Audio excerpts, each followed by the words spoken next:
Hello, everyone, and welcome to PaxAriaGaming. This is Reg, and we are on episode number 15 of Ghost of Yotei. We're going to go and meet up with Jubei and Oyuki.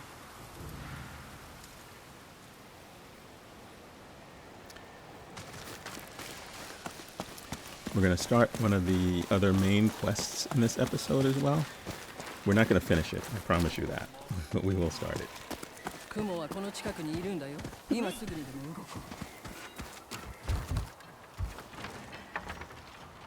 Kiku, どこかで遊んでこい。3人で話すことが山ほどある。ユキ、何か分かったのか？雲はどさくさ紛れに侍の屋敷をいくつも乗っ取った。今はそのうちの一つに引きこもってるらしい。田村家の屋敷で女をはべらせ、アヘンを吸ってるそうだ。勝負を仕掛けるぞ。だが雲だけを殺してもあやつらの勢いは止まらん。竜を逃がした埋め合わせにもならんぞ。雲は餌にはなるかもな。竜を釣るための。あの男が飛びつくと思うか？雲がどんなクズでも竜にとっちゃ可愛い弟。もしも十兵衛がとっ捕まったら俺なら何としてでも取り戻す。父親同様どうしようもない男どもだけれど、二人の絆は本物だ。どうすればいい？屋敷を襲いに行くか？雲に蹴取られるのは避けたい。私と圧で入り込むよ。こっそりと。馬回り頭が怒るぞ。俺がうまくやる。お前たち空手で戻るなよ。圧、支度が済んだら屋敷の外にある森においで。私は先に行って調べとく。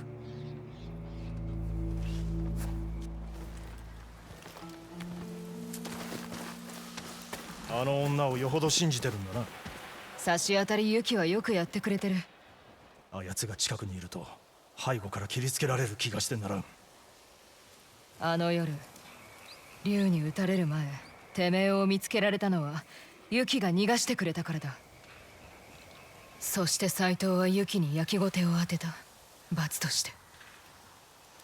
お前は何を言いたい？斎藤の本性は一夜で察した。幾とせも逃げられない気持ちがわかるか？憎んだままでいたいんだ。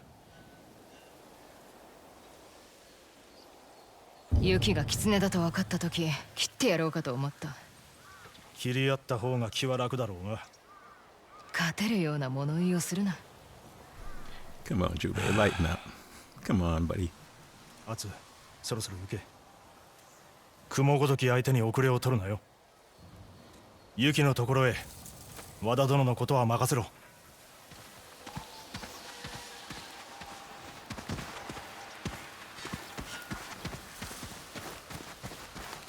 キク、薬は全て配ったのか？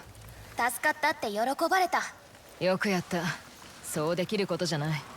姉様こそ。十兵衛には内緒にしておこうな。揉め事には首を突っ込むなよ。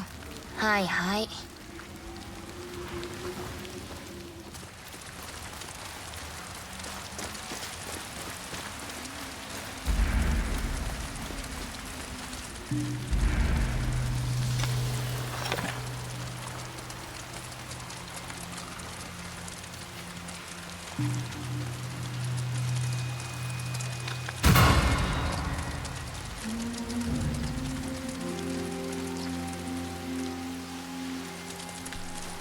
Another pillar of the fallen out of the way.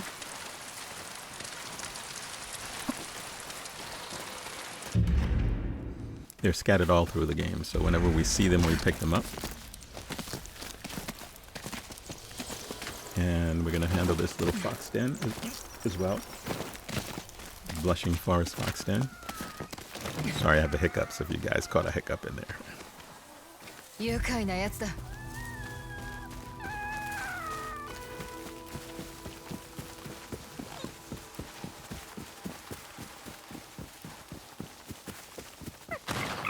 鉄砲だ。隠れろ。俺が見てくる。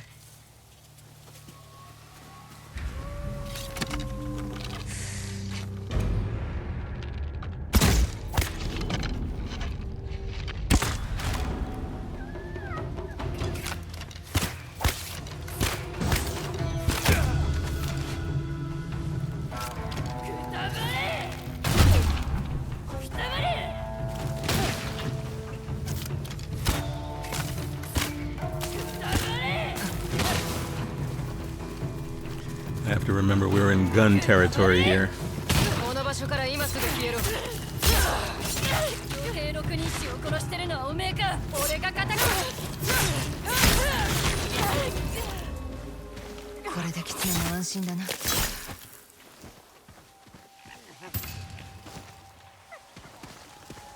無事か。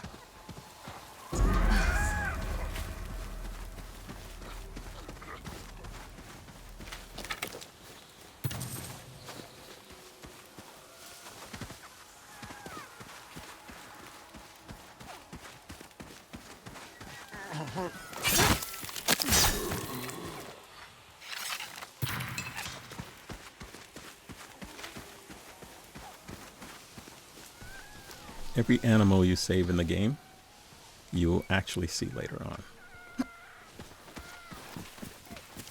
Which is kind of a nice touch. And not over the rainbow bridge. They're not all dead because she saved them all. So, but you will see them again. Even the bear cub. 故郷で何が起きてるのか知る由もない。怖いよな。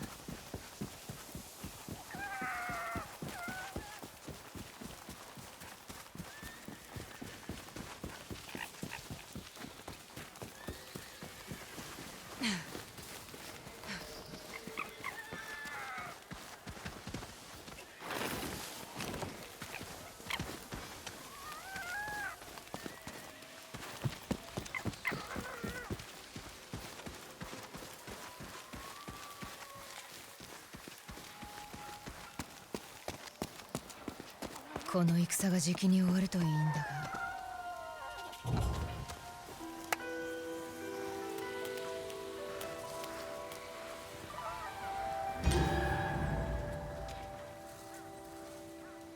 Charm of the prepared.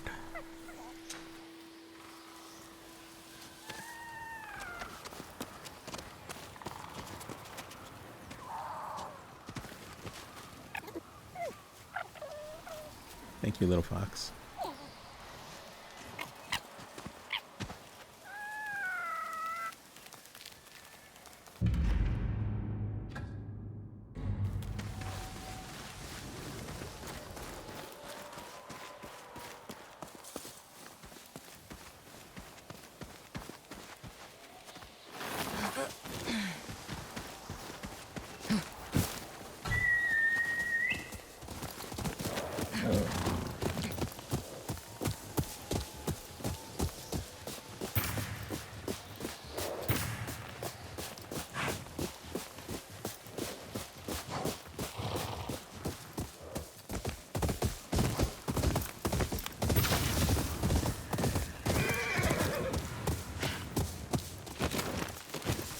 Atsu、こっちだ。田村家の屋敷はこの近く。雲は何かの舞台を催すつもりらしいね。戦の最中なんだぞ。戦なんかでおとなしくなるような太刀じゃないのさ。どうも誰かで構わず宴に招いてるようだと。だったら俺たちも加わってやろう。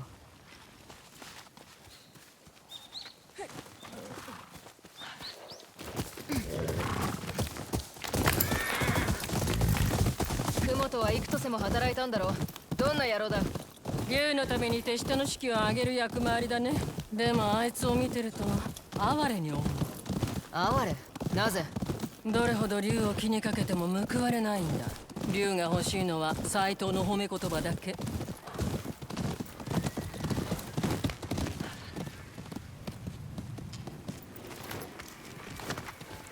着いたよ。ここが田村の家だ。かなり広い屋敷だな。二人でなら表門の番を倒せるだろう。または塀から忍び案入る。内するよ。キク、どうしてここにいる？お屋敷のことはよく知ってる。私も手伝いたい。蔵の時みたいに。キク、ここは松前城じゃないんだ。捕まれば何をされるかわからねえぞ。怖がらせようとしないで。あんたを守ろうとしてるんだよ。抜け道を教えるだけならいいでしょ。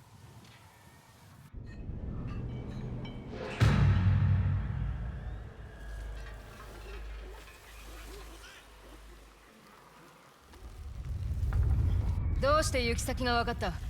弟の話が聞こえたから。立ち聞きしたんだな。違う、聞こえてきたんだよ。屋敷に来たことある？うん。一度だけ弟と一緒に。ねえ、田村家の人はみんな死んだのかな。そうだろうね。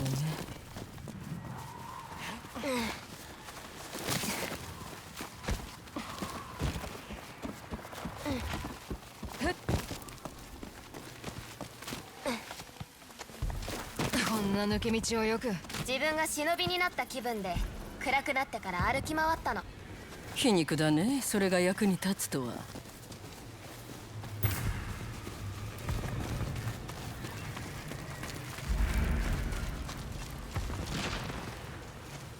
ここ見晴らしがいいよ。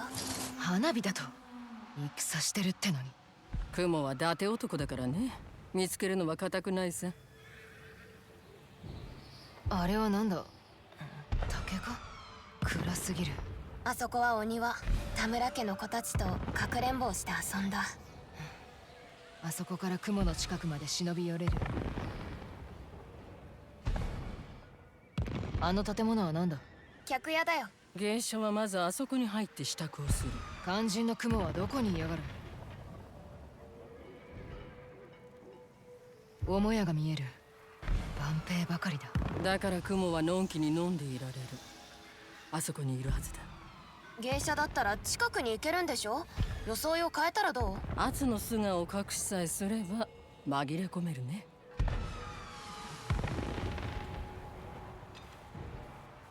下屋があるな。その近くに隠し戸がある。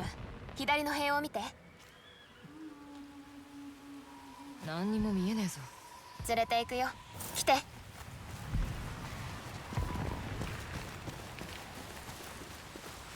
く。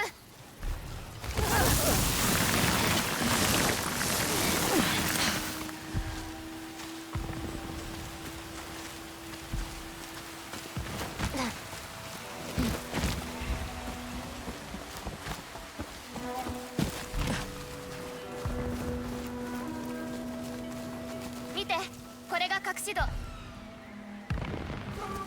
開かね向こう側に城があるんだ。行ってくる。え。おい、キク。キク。キク。案じなさんな。キクはうかつすぎる。あんたを喜ばせたいんだよ。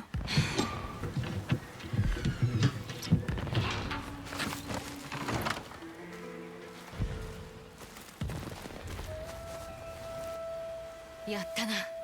キク、もういいから滝の近くに隠れろ。もっと他にもできる。手伝いたい。てめえには無事でいてほしいんだ、キク。でも安全だよ。怨霊のそばにいれば。この帯の名は何で消されてる。血。俺の目当ては雲の生け捕り。そのために大勢が死ぬことになる。一人前に扱われたけりゃ聞き分けよくしろ。分かった。待ってる。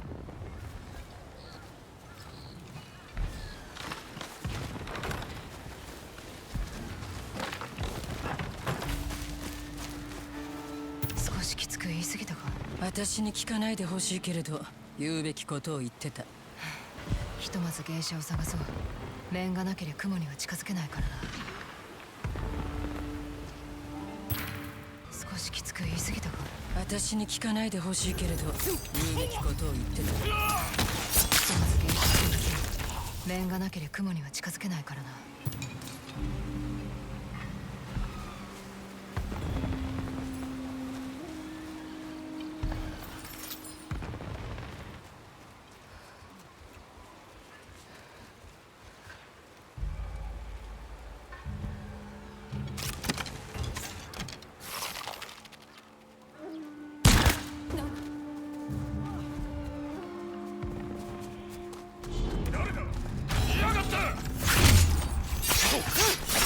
Okay, I sort of goofed that one up. 勝ったらしいな。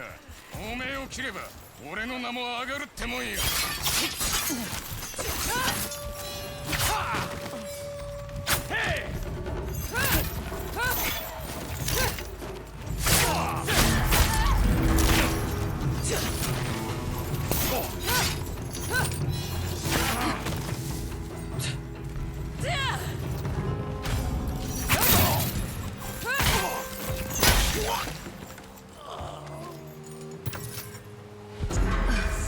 all else fails, just take out your Kursurigama and beat their asses to death with it.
Here, we're gonna handle this stealthily.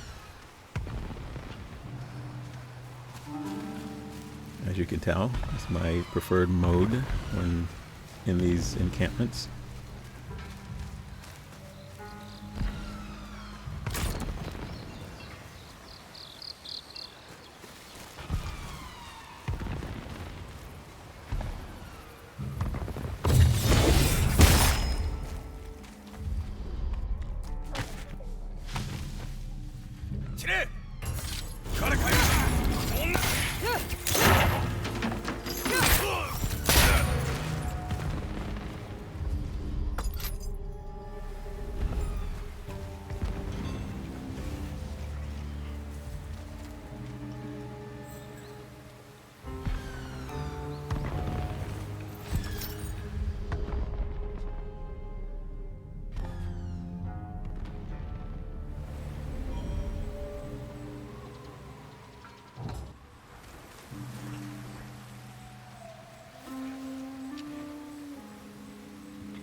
客屋はこの庭の向こうだったね。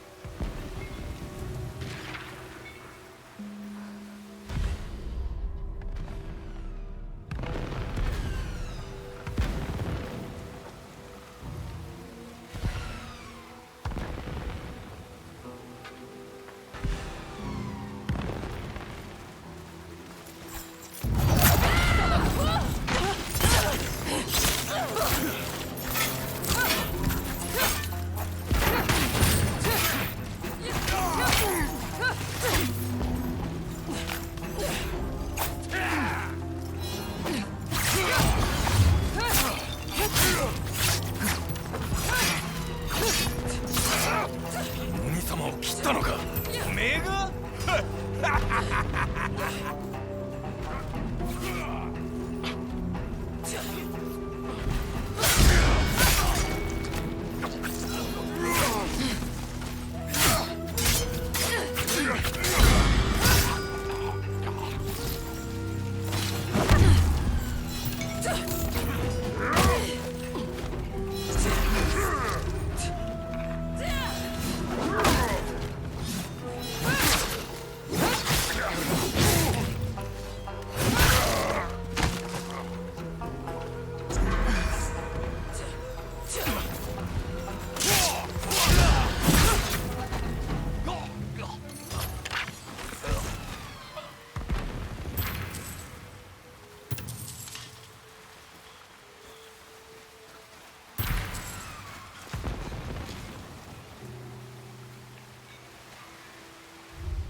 何も知らねえんだ。二人の会話を聞いたことなかった。斎藤様はな、息子だと思っちゃいねえぞ。それでも身内だ。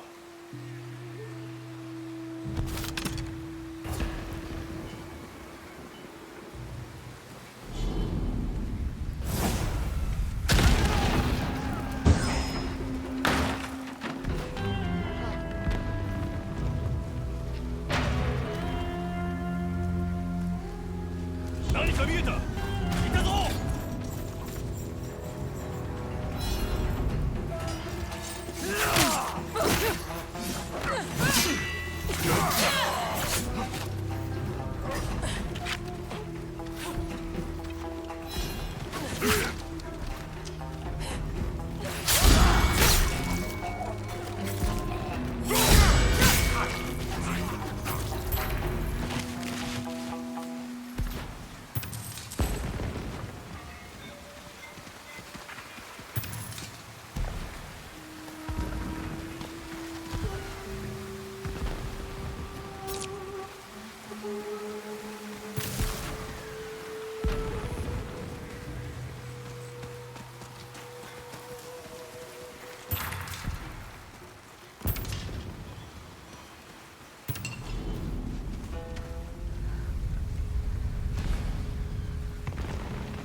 ここにも万兵。いいから芸者のところに行くよ。噂通り怨霊は竜様を討ちに行った。雲様はかなり案じておられる。人を案じる心があるとはな。鬼様と狐様のことだ。誰かかかってこい。忘れなよ。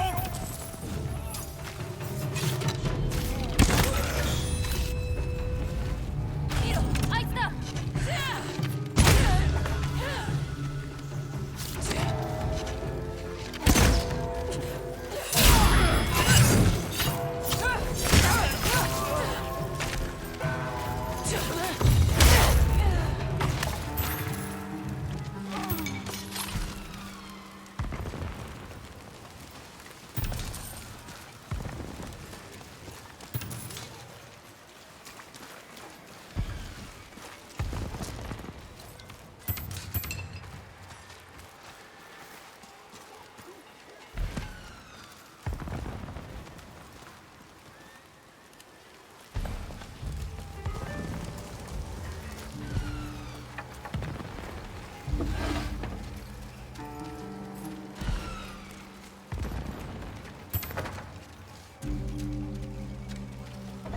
definitely didn't think it would be easy to catch a spider, but this is like next level hunting him down.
Should definitely be using the explosive arrows more.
門は閉まってるようだね。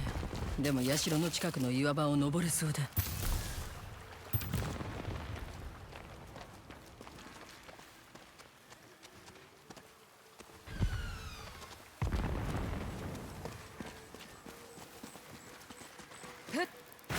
押し上げてやる。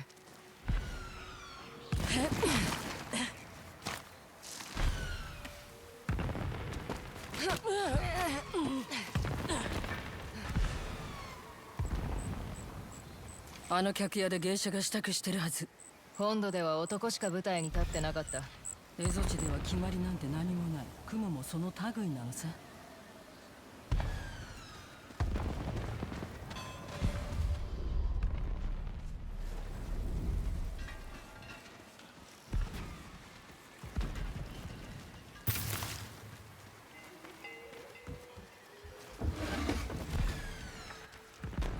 いい番ですね。姉さん、舞台は間もなく？何者だい？代役だ。てめえ今夜は休め。雲を殺すつもりなの？そう、あいつ女を殴るんだよ。俺が代わってやる。どの部隊だ？胃腸炎上って知ってる？皆殺しにされた一家の話さ。面を忘れずに。ほら言った。何聞いてもトマンじゃないよ。Atsu。この面だな。壊れてるね。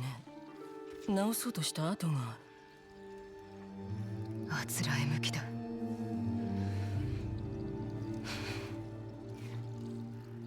舞台はこっちだね。そこに雲もいる。アツ、生け捕りにするんだよ。俺たちのことを宴会芸にしやがったんだぞ。怒るのはもっともだけれど、雲を殺せば竜を誘い出せなくなるからね。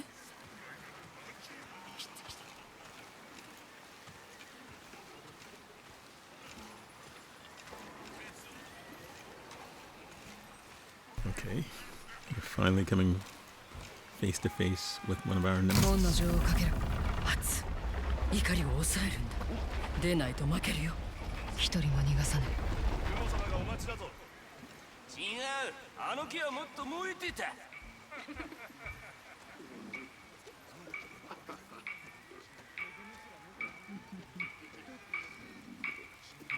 火が足らねえ、もっと燃やせ。楽器鳴らせ、盛り上げら。ここで叫び声だ。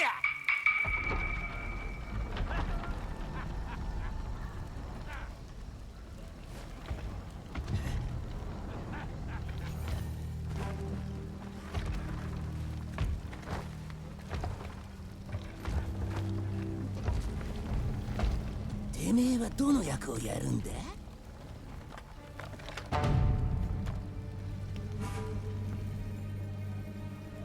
刀鍛冶の娘だ。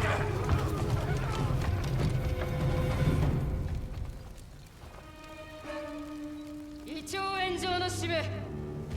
今宵改めてやる。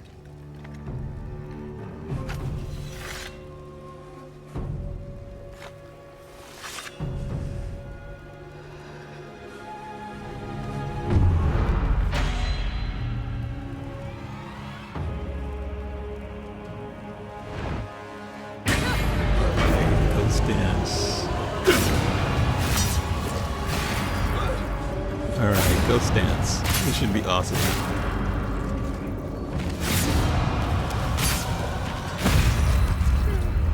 こいつは人じゃねえ。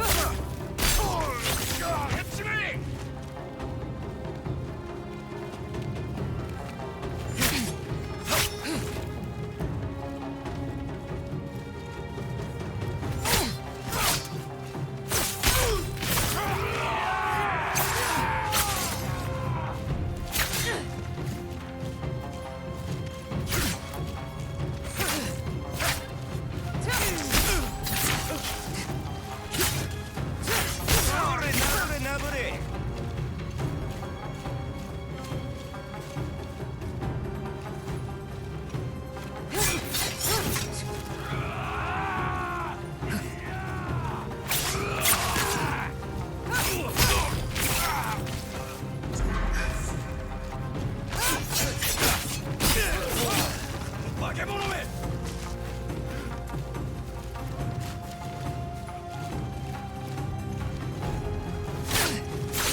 stop getting hit by these guys. They're messing with my ghost dance. 戻れってんだ。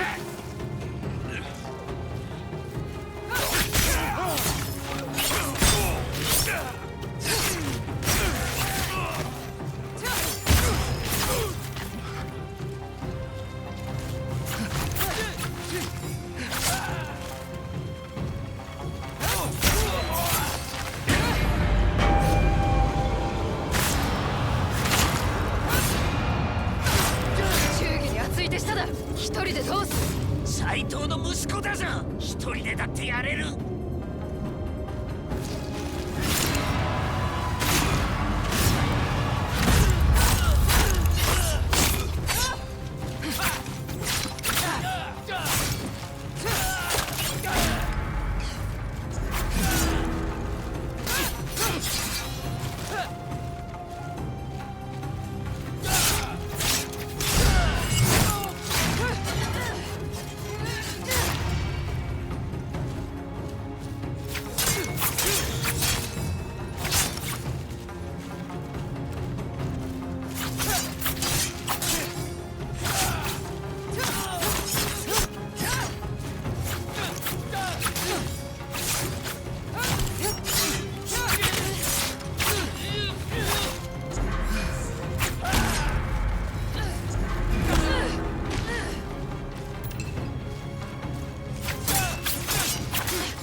誰か助けろ。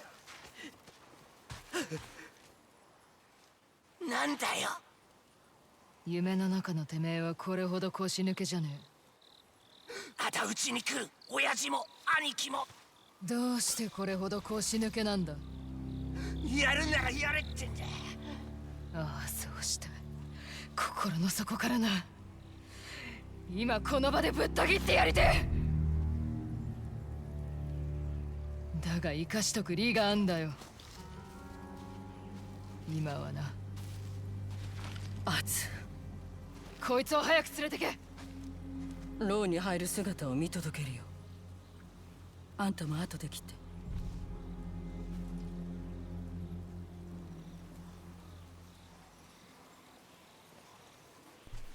So we caught the spider. 姉様。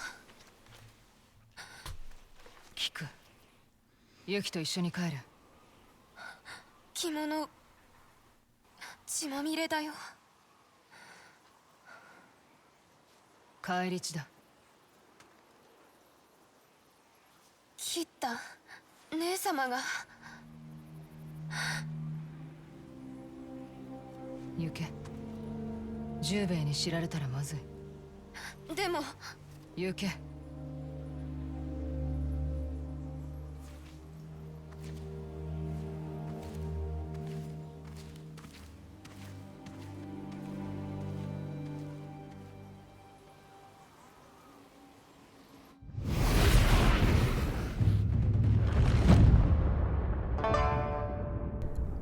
Your armor upgraded.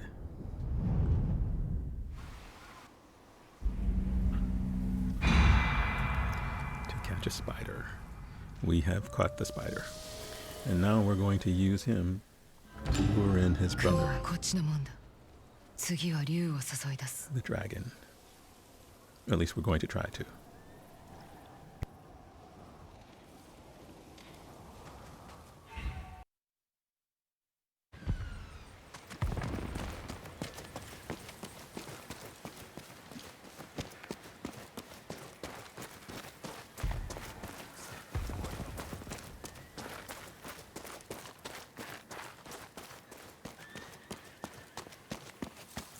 「雲の剣」騒ぎになるはずではなかった。あれはジューベイ、ユキ。アツ、待っていた。噂になってるぞ。お前が、いや怨霊が雲の手下を皆殺しにしたと。竜と斎藤の耳にも司祭が届けばいいさ。そんなことよりお前を案じてるんだ。アツ、妖帝六人衆に関われば関わるほどお前は人が変わっていく。怨霊の行く末くらい見えるだろ。李長炎上を見せ物にしやがったんだぞ。ユキならわかるだろ。手を貸すんじゃねえのか。貸すよ。だけどね。アツ、お前の進む道が正しいのか疑ってしまう。正しいとも。それより雲は今は牢屋にいる。会いに行ってもいいが一人では行かせない。てめえも来い。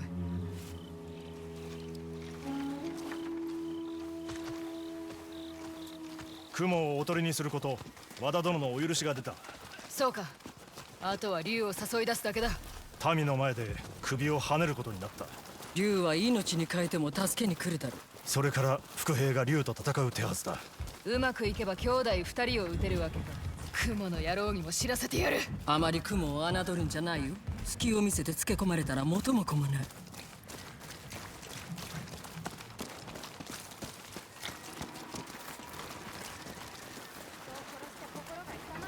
キク、キク、何をしている。離れろ。てめえの親父に聞いた That ら little どうだ。 girl just gets これ into まで大 everything. 勢の野郎どもぶっ殺してきたはずだぜ。外で待て。行け。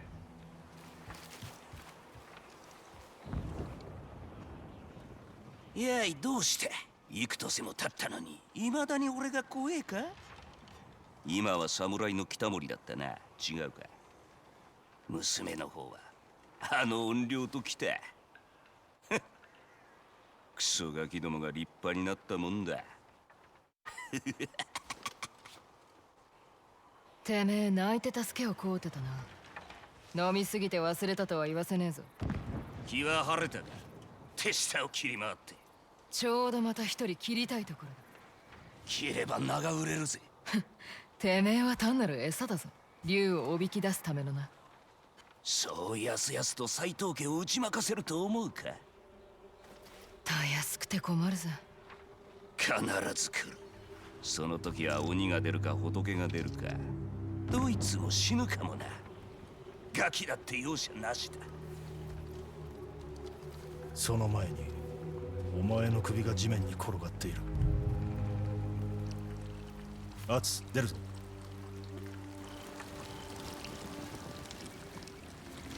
キクのやつめ、何を考えてる。ジューベ、田村家に入れたのは菊の手引きのおかげだ。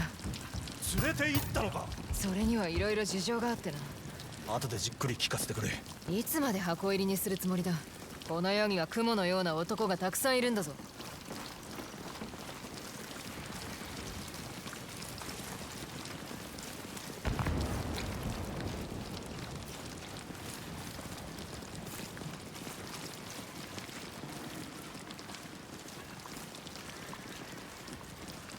おきく、物好きなのはいいけれど用心しなきゃいけないよ。音を許して。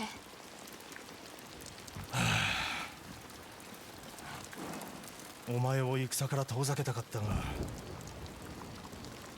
いずれにしても備えをしてやらなければな。稽古つけてくれるの？まあそろそろいいだろう。城の外でも生きられる術を教えてやる。手伝ってくれるか。当然だ。奥の手ならいくつか知ってるよ。だろうな。山の麓で落ち合おう。登山するぞ。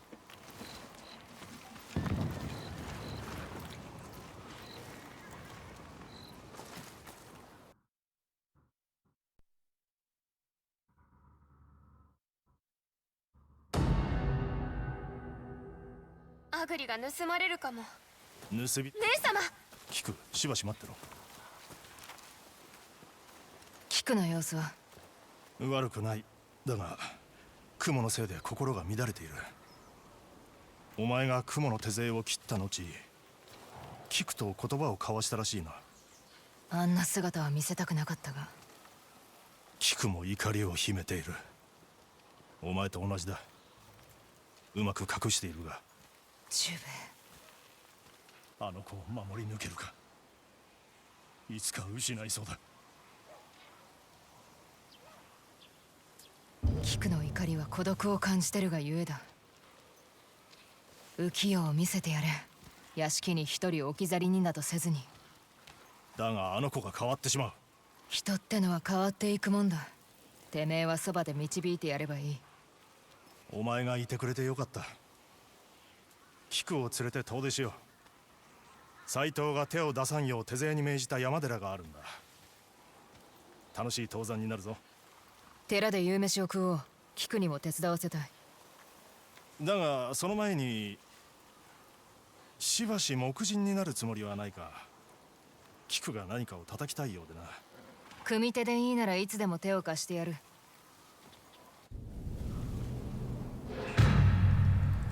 A wolf's pack. Okay, let's start this off by beating the tar out of our niece. Okay, just kidding. We're just gonna do a little training exercise with her. 臨機応変型であれば身につきやすいはずだ。考えながら刀振ってんだけどな。ねえ、握り方合ってる？ Perhaps, ほら、俺に打ち込んでみろ。加減しないよ。 perhaps this will be the third ghost, Kiko's story. Depending on how this story ends.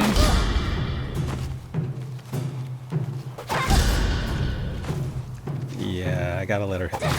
いいぞ。 Because I could do this all day 素人じゃねえ long. みたいだ。 So let's have fun.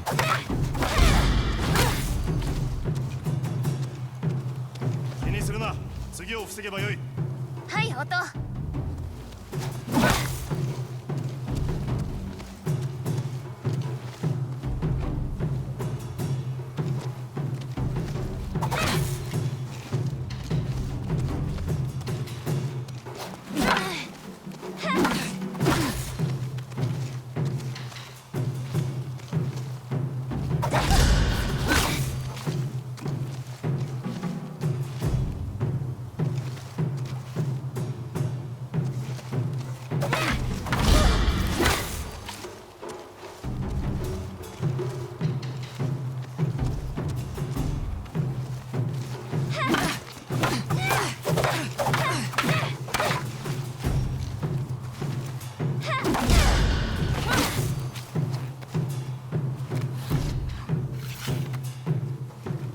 悪くねえぞ。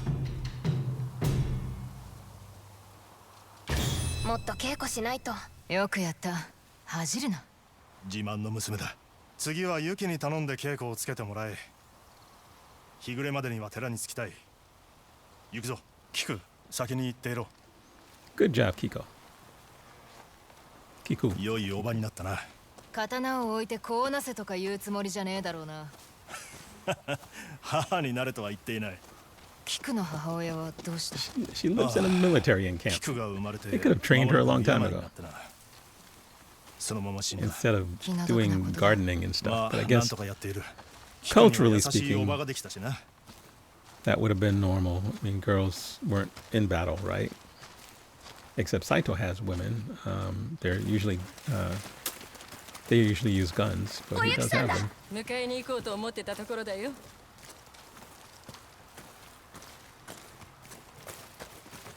姉様と稽古した。なのにあんた傷一つないのかい？明日にはあざまみれになってるぞ。斎藤たちの動きは？今は静かそのものだ。おいで大きく、いいものを見せてあげる。一つのところに住み続けて family moment. 何もわからぬまま一生を終える人もいる。見る世界が狭いからだね。どうして狭いの？私とアツが教える。おきく、これからアツが場所を示すから頭に浮かんだことを言ってごらん。松前城は？私の家。ここからだと小さく見える。小さく見えてもあそこに行くとあんたより大きな城がそびえてる。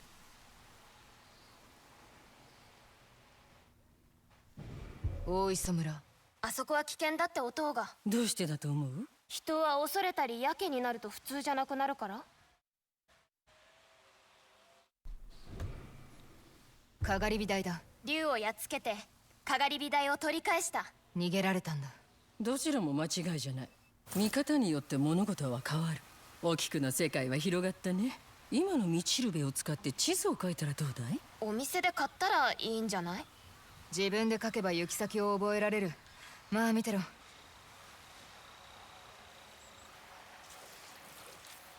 書き方どうやって学んだの？散々道に迷ってた。 This element of the game is really, really a nice quality of life change from the first game.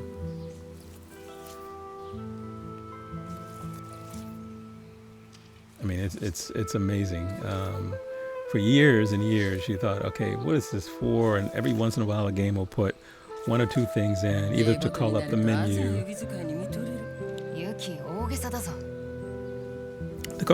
or something like that. And in this game, it has become an integral part of the actual game. Whether it's playing the shamisen, doing the sumi drawings, the sumi paintings, it's just really nice. It's a nice change. And I hope it sticks around in future games. I don't know whether it will, but I hope it does. ほら、もらっていいの？道しるべを見つけるたび、これからはあんたがその地図に書き込んでいくといい。そろそろ行こうか。夕飯はどうするかな。寺の食料にも限りがあるはずだ。ではキノコでも探せばいい。そこらに生えてる。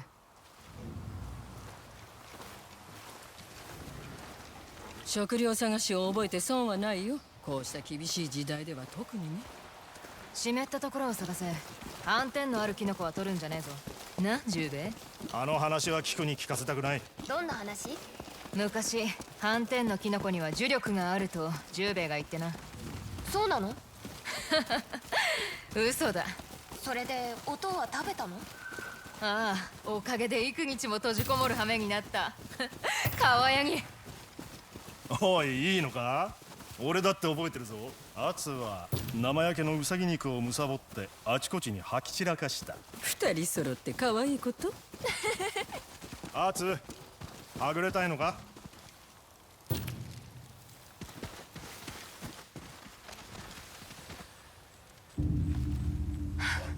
音。動くなよ。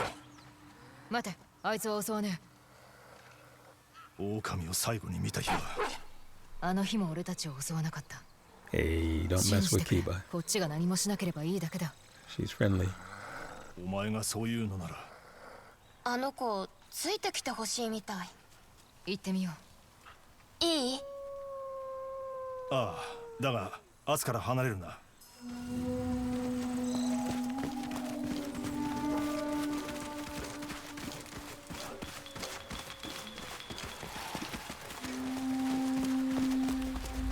襲われないと分かってたの？あいつとはずっと一緒に旅をしてきた。狼も飼いならせるんだね。飼ってるわけじゃないぞ。でも手を出さないと。No, she's not a pet. As I walk off the edge of the cliff. 幾度も噛まれりゃおのずとわかる。でも噛まれたら死ぬよ。小さい獣で試してみろ。例えば犬とか狐とか。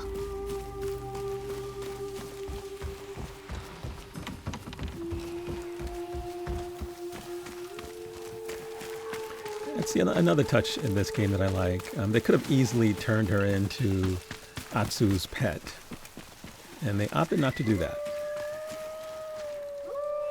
Kiba is very independent, and while you can call her to help out, I've never called her to help out. When I do the Unreal Howl, she will appear, but I never play the shamisen to call her. Every time I'm ready to try to do that, I'm too close to homestead or farmstead in order to have it work. 怪我もないみたいだ。よくやったな。てめえはどうだ？大丈夫か？怪我してないよ。田村家での一件のことだ。雲やその手下を見ただろう。わからない。Yeah, she's definitely. あの時の姉様、人が違ったみたいだった。She's definitely still a kid having to see all this stuff. いつもの姉様じゃない。噂の怨霊だった。キクに見せるつもりはなかった。てめえの前ではいつもの俺でいる。私がいない時は怨霊になるの？わからねえ。Honest answer. さてと、日が暮れそうだ。ジュウベイたちが待ってるぞ。Yeah, that was a nice, honest answer, you know. You know, I think she's 蝦夷 definitely 地を旅するのはいつもこんなに楽しいの？ Atsu has definitely evolved since she started her quest 時による to kill the 狼も Yotei 助ける？ Six. 幾度か出くわすことはあったな So initially, it was all 気をつけろ a 滑るんじゃ murder ねえぞ fest. She just 雨 wanted に to 濡 kill れ them た all, 日に比べたら何でもない。 and she still does, but yet 戻ってきた。 she let the spider get away when she didn't have その to. 子も恩義を感じてるだろうね。暗くなってきた。急ごう。 Now, I don't know whether when they meet up again, whether or not she's just not going to kill him or not. I really don't have any idea. ようやく心が But 静まったな definitely her 雲のために竜 rationale は has 姿を見せると changed. 思うか 卑劣なことばかりする男だけれど、雲への愛は I 本 don't know 物。 whether that's going to be the case when she meets up with Saito. そんなことよりこの時を楽しみな。 Thank you, Oiko. Just enjoy the time you have. You're spending it with your family, you're chilling. This is all the people you care about in the world right here. 山寺だ。 Enjoy it. 着いたぞ。綺麗なお寺。ここの五坊は仲間だ。キク、もしもの時は今日の道をたどってかくまってもらえ。そうする。これは境内の隅に焚き火をしつらえましたよ。ありがたい。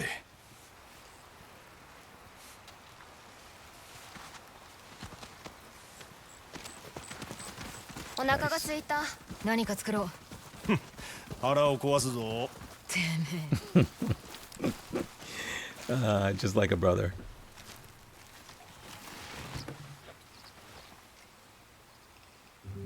キク、明日一緒に火打ち石を探そう。火を焚くのに便利な石のことだ。私が一つ余分に持ってるよ。あんたにあげる。おゆきさんありがとう。これはかたじけない。ちょいと圧。塩くらいないのかい？味噌は？生の鮭でないだけマシだぞ。黙らねえとてめえのキノコを焦がすいつものことだ。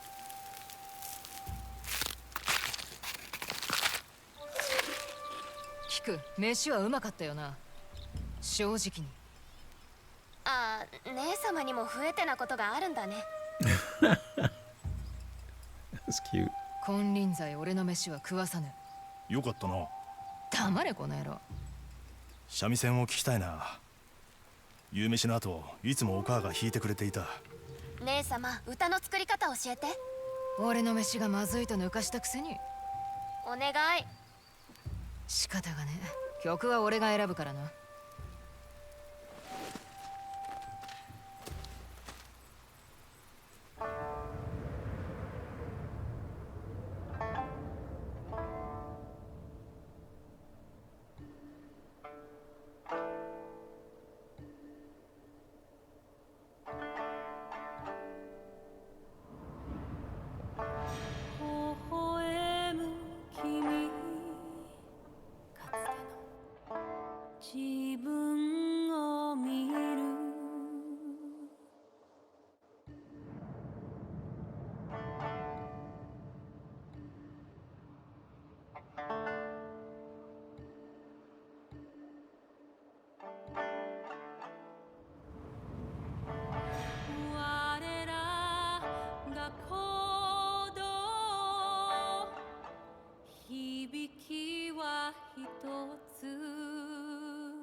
Very nice. ここからでもお城がぼんやりと見える。綺麗だね。一杯飲めればさらに風流だろうなそう言うと思って秘蔵の酒を持ってきた。嫌だね。境内でお酒だなんて何とも邪悪なことか。いや、境内と言っても端っこ There's だ。 Auntie Oyuki. それに初めての酒を飲ませてやりたい。今日の菊を祝して。Boy, I guess they do things a little younger in Japan.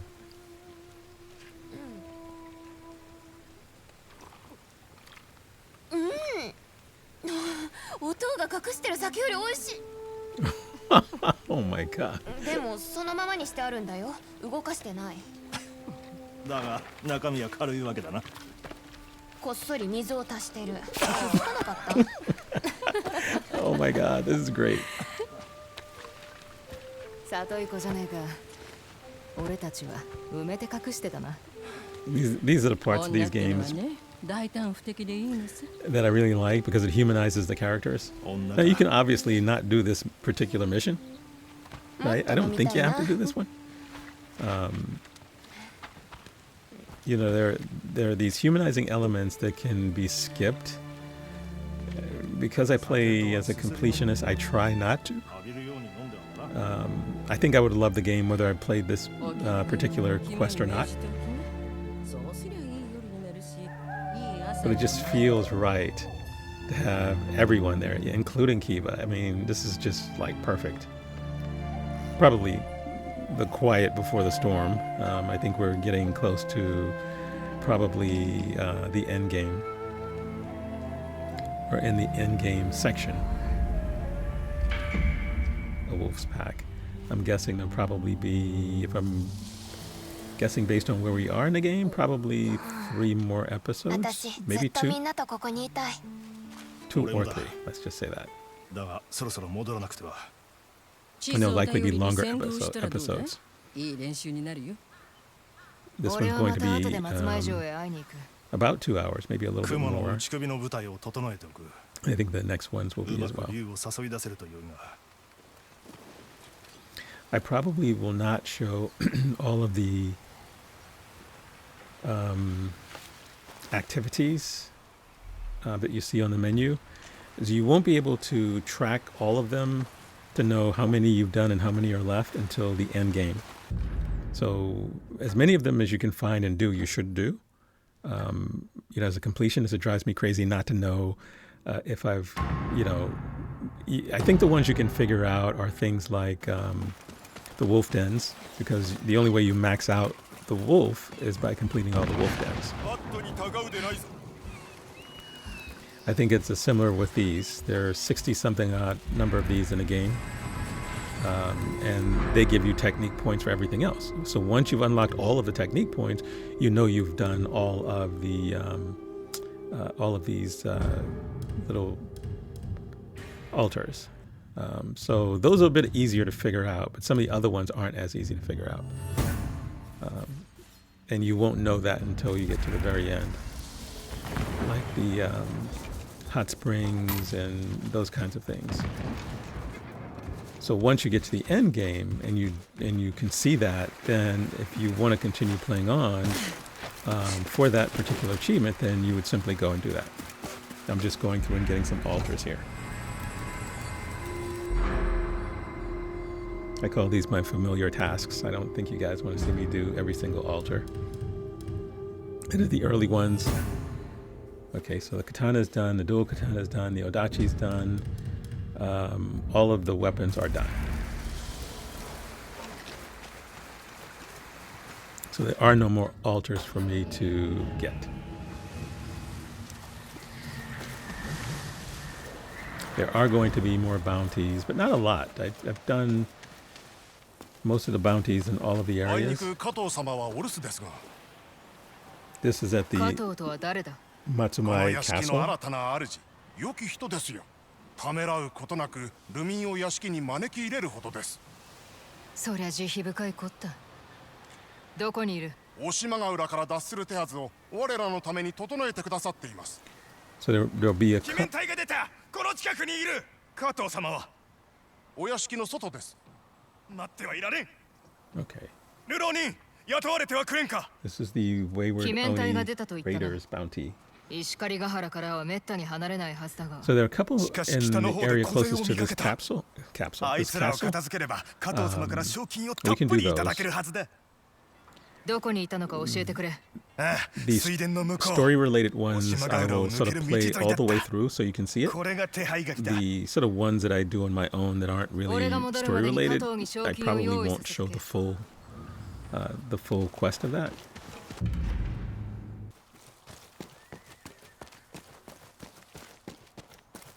I mean, it's a fun game, and it can be a long game if you do everything, including the side quests. It can be a long game, but it's still fun. It doesn't ever get tedious. You know, I've seen people do playthroughs, and most of the Saito camps aren't done.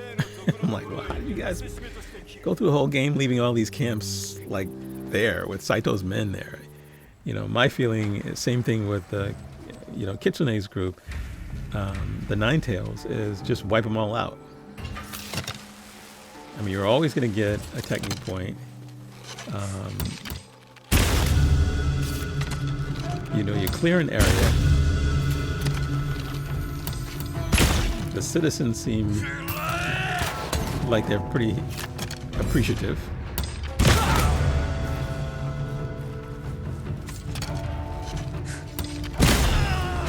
This is the most OP weapon in the game.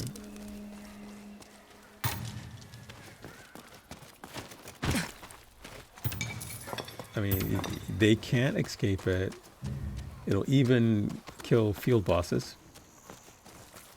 One-shot field bosses. I don't know whether it kills bosses because they don't stay still long enough for you to lock on. That's the one thing about the game. So even those weapons that you think, oh, this is an OP, although there are some that could be with the right, you know, the right setup, the right armor, and the right charms. I've not found that particular combination yet.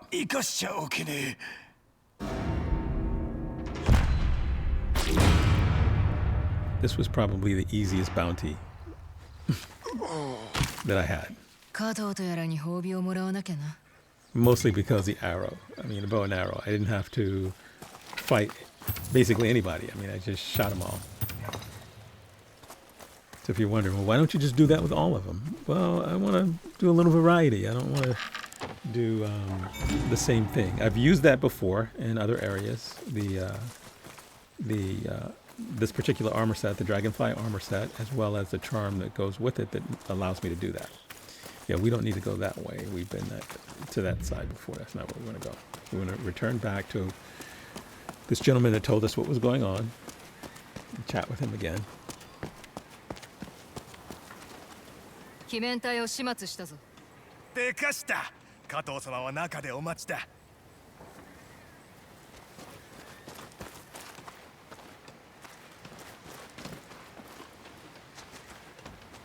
松前は鬼がかばって大喜びだな。加藤様、荷物を船場へ送りましたが、船頭から一つも知らせが届いてません。近頃は誰も信ずるに足らないな。支度を進めておけ。俺が船場へ行ってみよう。今の声聞き覚えがある。シロ、どうしてこんなところで侍ごっこをしてやがる。Buddy Shiro. しばらくぶりじゃないか。達者でいたか。よくも俺の分け前を盗んだ上に砦に置き去りにしてくれたな。あんたの噂を聞いてたからさ。無敵の怨霊なんだろ。死ぬわけないじゃないか。俺をたばかるなとも聞いたはずだ。ここで首をはねられないだけの道理があるなら言ってみな。一つでいいか。この屋敷に住む者たちの命でどうだ。ずっと世話をしてきたし、今はこの戦から逃してやろうと一人で励んでる。てめえの言うことなんぞ信じると思うか。アツ、ちょいと船場に行かなきゃならないんだ。ついてこい。道中で全て話すから。企みはない。本当だ。言ってやる。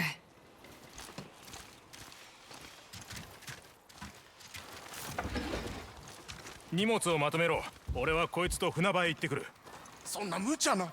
この女がいれば何があろうとへでもないさ。船場は近いぞ。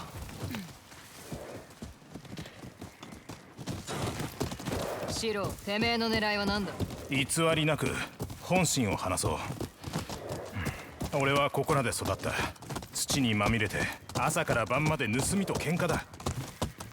俺も本土に渡ってからの暮らしは似たようなもんだ。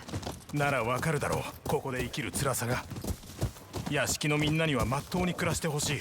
砦で奪った金はあいつらのために使ってる。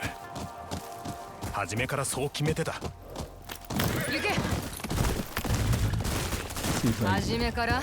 まあ多少の迷いはあったさ。だが斎藤のやったことを見たら何かしたいと思った。 Shiro has turned over a new leaf, which is good.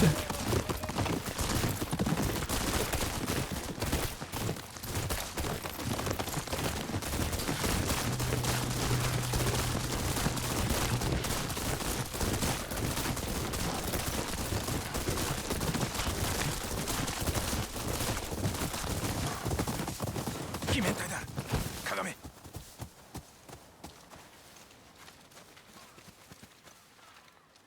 船頭と荷物は鬼面隊の手の内。どちらが欠けても逃せなくなる。あいつらを始末するため人を雇ったと聞いてたが。そいつは俺のことだ。確かに幾人かは切った。なるほど。仕事が残ってるってことか。鉄砲に弾を込めろ。てめえも少しは働け。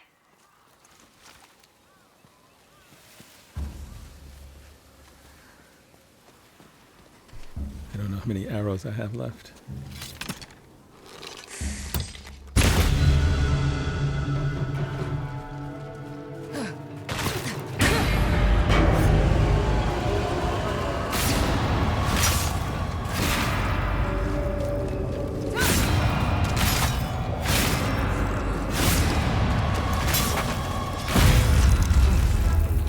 All right, that worked. Got the whole ghost dance thing going.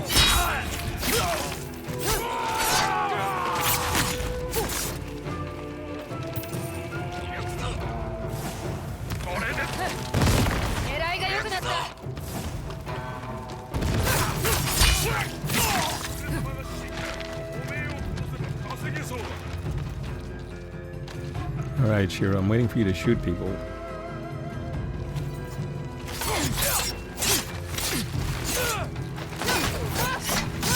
Where's this film? I need PaxAriaGaming. These guys.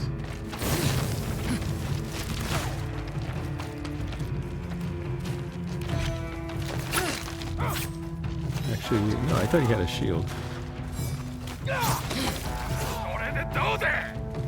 Yeah, one of them has a shield.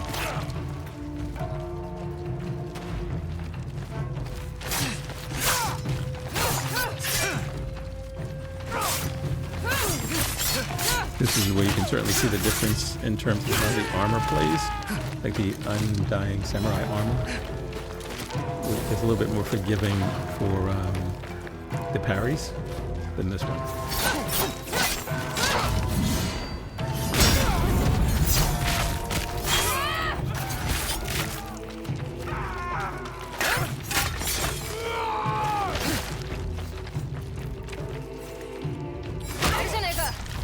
Okay, finally, Shiro plucked one off.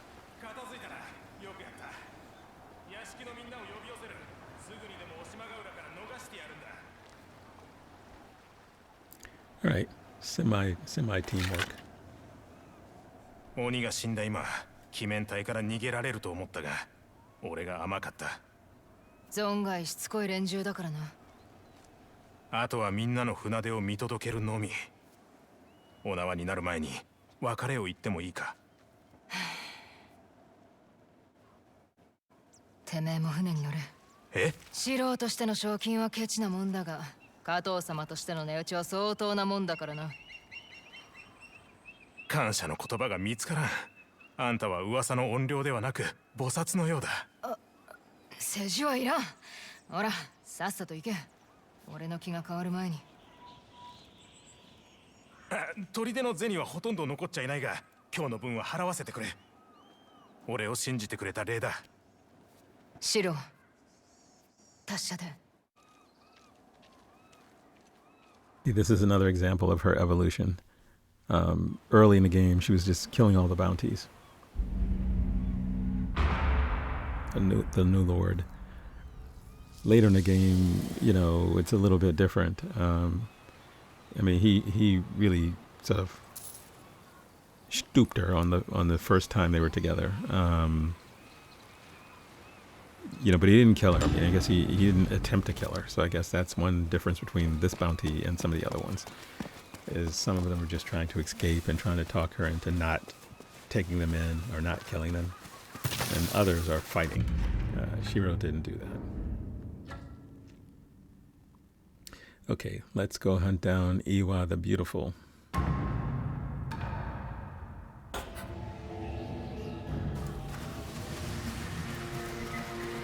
Last seen near the Benton Port gambling den. The gambling dens are another one of those activities that you need to complete. I think there are only 2 in the game that are sort of required as parts of quests. The other ones you sort of have to find. 銭をたっぷり持ってくるならね。焚き火に使う石がちょっと足りないかもね。岩という名の女を探してる。知ってるか？男を相手に商売してる娘だ。思いたがうな。話がしたいだけだ。お岩と話すだけでも銭がかかる。で、どこだ？どこって、町の賭場だよ。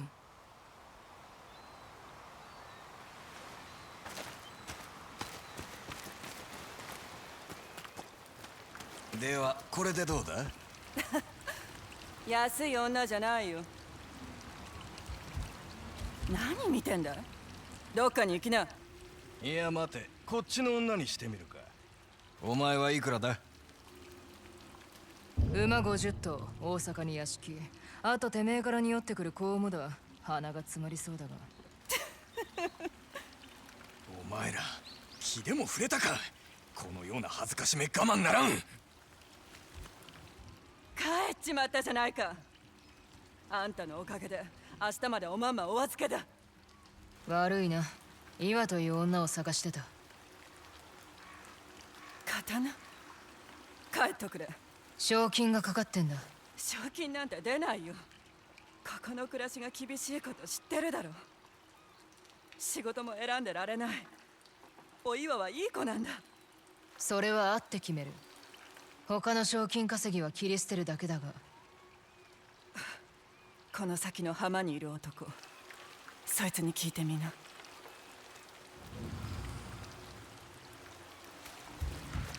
どうも松前藩はうまく出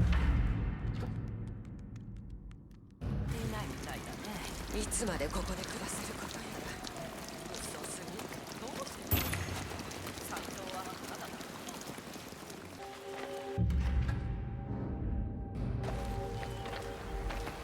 俺たちが用心棒になってやる。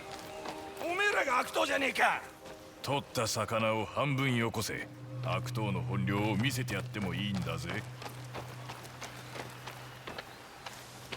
悪党に聞きたいことがある。何者だ？岩はどこにいる？はあ、それよりその刀をよこせ。売ればいい銭になりそうだ。やれ。 Yeah, I had a feeling this was gonna happen.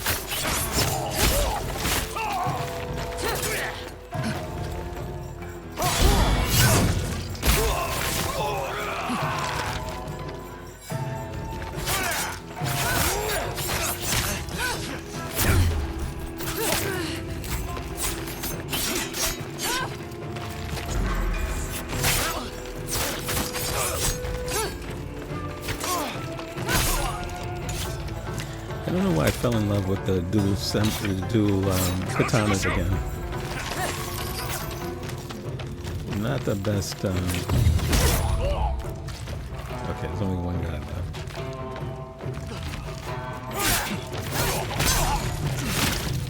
Actually, no. Where's the first guy I was talking to?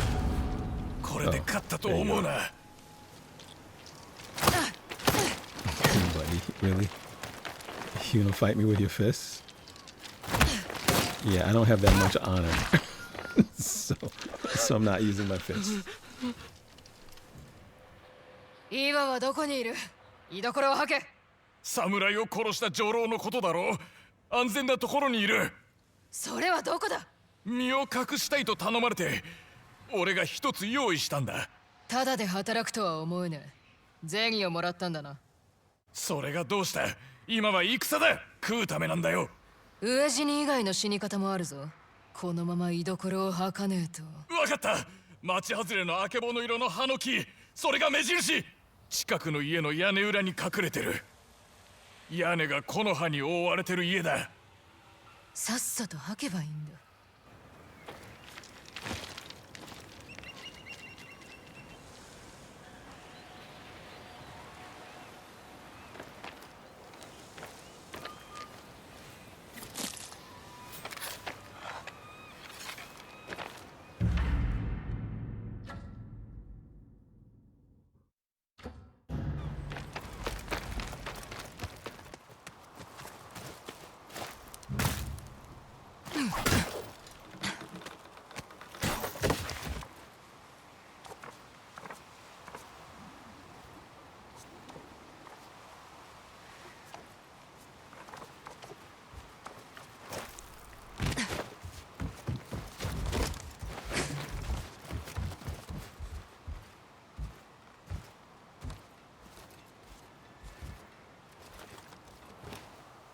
誰？出て行って。岩だな。出て行ったら賞金がもらえねえ。賞金なんて知らない。侍を殺したんだろ。賞金を出したのは俺の雇い主だ。あいつが俺を侍に売ってから地獄の暮らしだった。だから殺してやった。この身を守るために。本当か？身に覚えがないのかい？あんただって手を汚してきたはずだ。汚れまみれだ。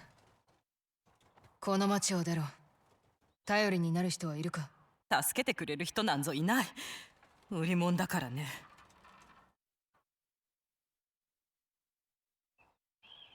ほら、この銭をやる。どうにか生き延びて Just gave 新た her な道を歩め。ええ。a third of my ありがたく fortune. もらうよ。てめえは死んだと伝える。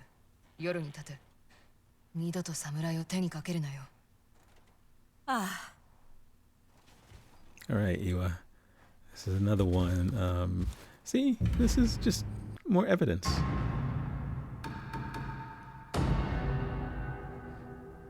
Okay, let's go collect our bounties since I gave her 450 mon. いるようなものは何でもある。No, not 手 talking 配 to 書 you. きを見てください。細けいことまで書いてありやす。松前の縄張りに踏み込むとはさすが But 肝 at が座 some ってる。 point, when you're doing the bounties, you'll show up in a region and all the bounties will be done, so nothing will show up on the 麗しの bounty 岩を board. 片付けた。あんな綺麗 Except な maybe 花 the にもトゲ Onryo. があるとは油断なりませんや。こ So れでゆ every っ time くり I've 寝られ met るとあの侍に伝えとけ。銭をもらったら終わり。 Kojiro そ and の other 後のことなん places, ざ I've 構 done いや that. しやせん。 So this is the last region of the game, and so the bounty boards fill up again. The cartographer sells more maps. But once you do them all, you know, they won't keep repopulating. At first I thought they were procedurally generated, お but 待ち they're してま not. したぜ。こちらへ。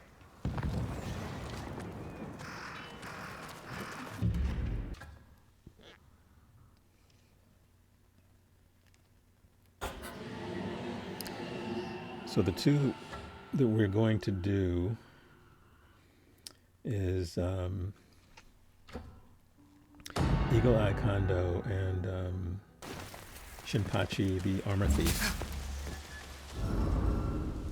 Oops, someone sees me.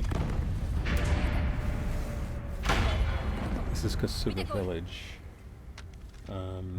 The armor thief is here.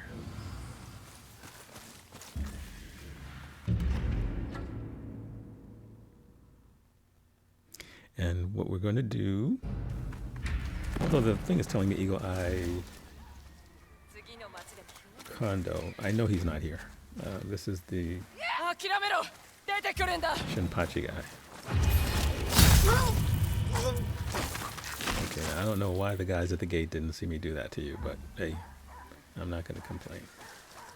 Okay, there's a guy up top, and then the 3 gunmen guarding the gate. So let's take the guy up top.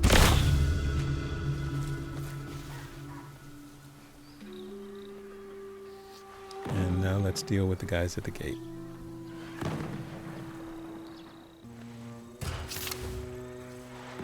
It probably...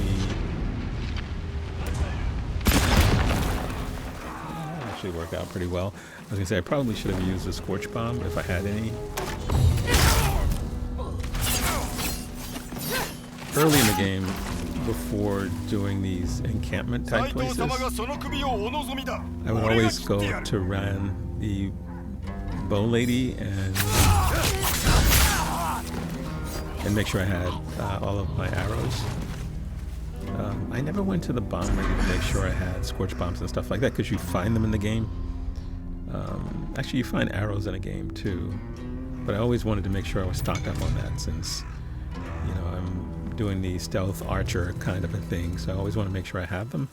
Sometimes I forget, because I do one mission, one quest, and move to the next, and don't always think to do that.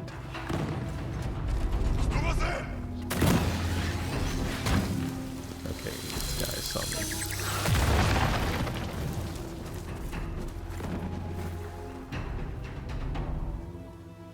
Now, with him, that's the explosive arrows. I could have used my rifle, and since the explosive arrow is as loud as the rifle, I could have used it and no one would have been the wiser. See, this is because I'm all out of heavy arrows and I'm using this weapon, which means you always have to shoot more than once in order to kill the guy, even if it's headshot. There's a charm that I can use, actually, that would allow me to kill them. It's a sort of a quick shot charm thingy. I think I've only used it once or twice in the game. I mean, to really get utility out of this, if you mapped out or planned out, I'm going to do this encampment. This guy's going to cost me all the rest of my bullets. You do this particular encampment, and you just take a minute, kind of less than that, to go through your armor set and your charms. You probably can clear a lot of these places a lot easier than I've been doing. But I'm not pretending that I'm a S-level gamer, because I'm definitely not. I love games, but I'm not going to tell you that there aren't guys out there better than me at playing these games. There are not many people better than me at sort of doing the whole completionist thing, because they just run through or they just want to get to the bosses. You know, for me, because I am not always good at the melee type stuff, in these kind of games, I usually try to be over-leveled. That's why I say I want to unlock all the weapons and stuff like that in the game, because then it gives me a little bit of a better chance in terms of fighting the boss guys. In Souls-like games, I'm always playing as a mage or archer type, range type character. And these types of games, this one, Wu Chang, Fallen Feathers, Black Myth Wukong, you don't really have a choice, right? I mean, it's, you know, you have to fight.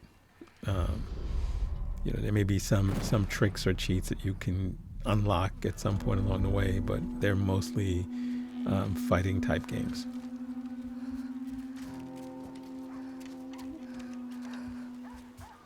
You know, in this year, this is my first year doing, or at least recording content. You know, I've been playing video games forever. There's some types of games I like to play. Yeah, these arrows are horrible. There are types of games I like to play, and other types I don't like to play. Some I'll try out, but every game I start, I finish. The only game on my channel that I started and I haven't finished is Dynasty Warrior. I may yet finish it. I think I have 3 or 4 episodes. But it was very much not like I thought it was going to be.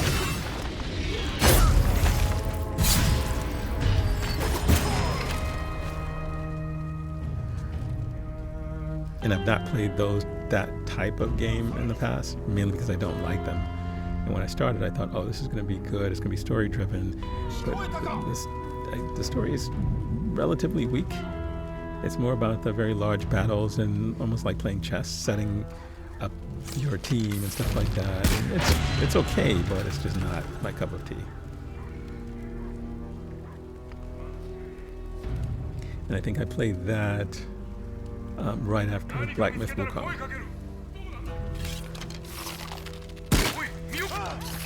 which was my third playthrough of that game, by the way, which was the first game I played on my channel back in January.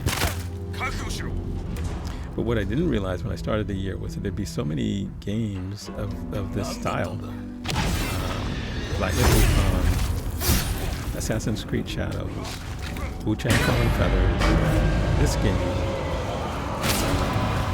which is unusual.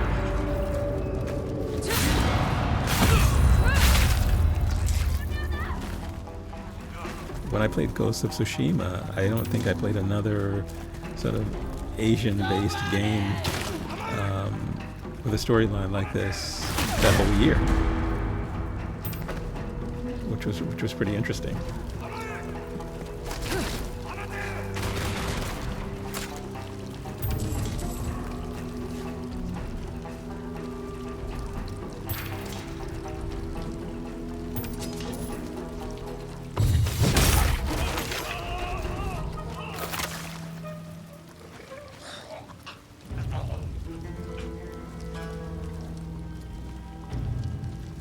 See, there's Kiba. I didn't call her, but she's here.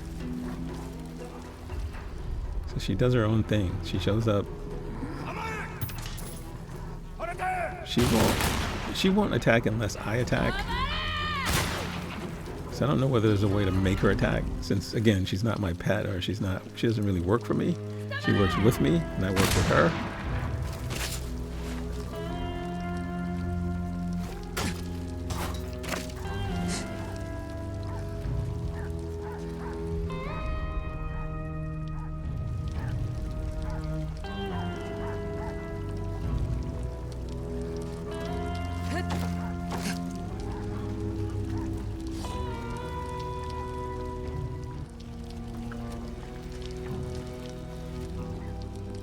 This is easy pickings. This person doesn't see me, but I see them.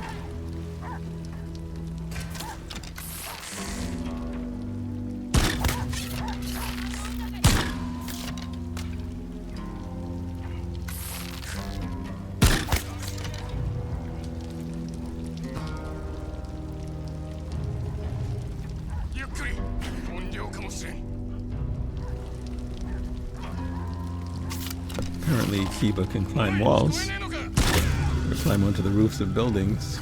That's pretty impressive.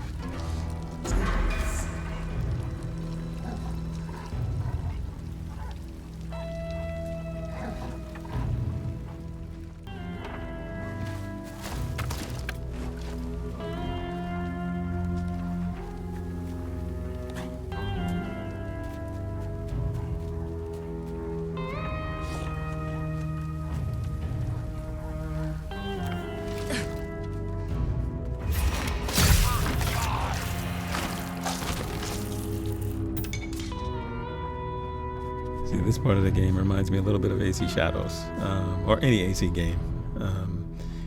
Because in those games, at least in Shadows, you could play as Yasuke, which is definitely not stealthy, or as Naoe, who is very stealthy. So I like the stealthy approach. Even when I played as Jin, I played stealthy.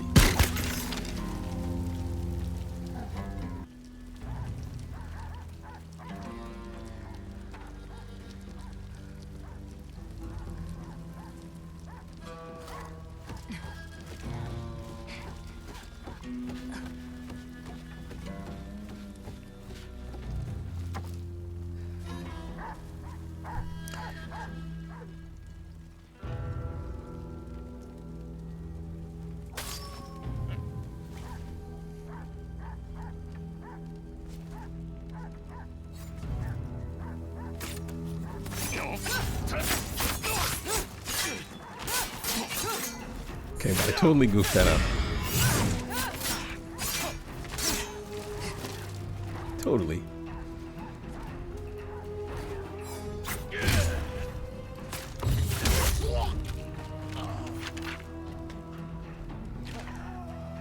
So, in terms of, okay, so the year I played Ghost of Tsushima, Neo 2 was the only other sort of fighting type game that I played like that. Or I guess samurai action game.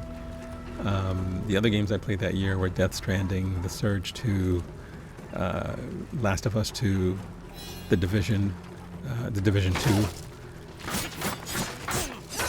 Greedfall, Doom, Eternal, Remnant from the Ashes. So compared to this year, as I mentioned, there's Black Myth Wukong, Assassin's Creed Shadows, Wu Chang Fallen Feathers, Ghost of Yotei. The other games I played were Atomfall, Lies of P, Overture, the DLC, Elden Ring, Night Rain.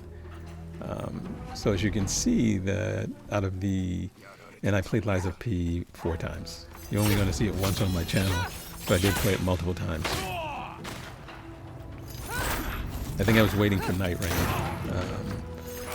So yeah, so it's a little different than the way I usually do. Last season, and I didn't record any of these from last year because I wasn't recording or creating content then.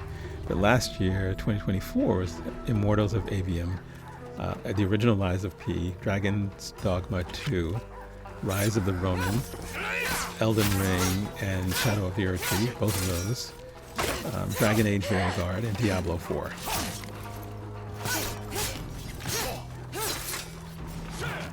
The year before that was mostly science fiction. Helix 2, Dead Space, the remake, Atomic Heart, Dead Island, Atlas Fallen, Remnant 2, Armored Core 6. I did play Assassin's Creed Mirage, and I did play Forspoken, and I did play, what was the other one? Lords of the Fallen. So this year is a bit of a anomaly in terms of the types of games I play. Now that also has to do with what's being released. You know, after Ghost of Yotei, for instance, I'm not sure, you know, what I'm going to play. I could go and do Death Stranding 2. I think it's difficult to record that because it's a very long and complex game. I could play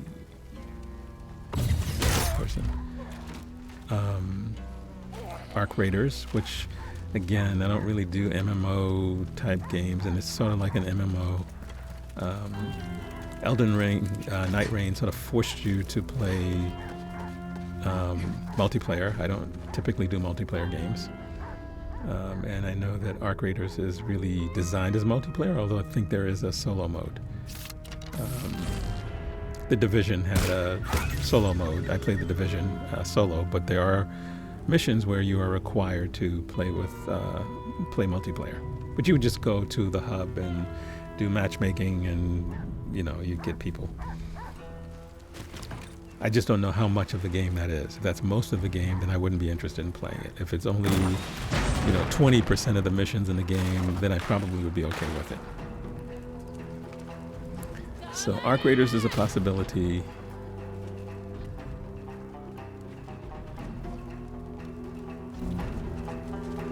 Where Winds Meet is another possibility.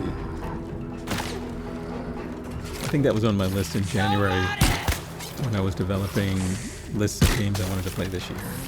Of course, some of the games I wanted to play didn't come out, you know, so when you're looking in January or December, I guess, last December, I was looking at this saying, okay, I'm going to create this new channel. What games do I want to play?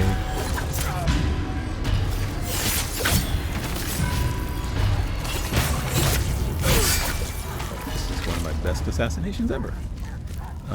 You know, what games did I want to play? And I went through the list, looked at the calendar to see what was supposed to be coming out. Of course, things came out that were delayed from the previous year, and things didn't come out that were supposed to come out this year. So last December, believe it or not, GTA 6, I think it is, was supposed to come out at the end of this year. Now it won't come out until the end of next year. So I'm not putting that on my list for 2020, for next year. Same thing with Black Myth Wukong's DLC, as well as the other Black Myth game, that's coming out. There's a DLC coming out, and then there's another myth game coming out. I forget the name of the god who's going to be the lead character in that game. And as you know, Black Myth, the first trailer came out for Black Myth like 4 years before the game actually came out. There were a lot of delays. There are multiple teams. I guess people have to feed their families, and if you're producing and you're doing all this work and you're not making any money. Okay, that's Senpachi, the armor thief. Oh, that's not him. She's getting information on him. Okay, now we have to go find him. Is that Eagle Eye Kondo?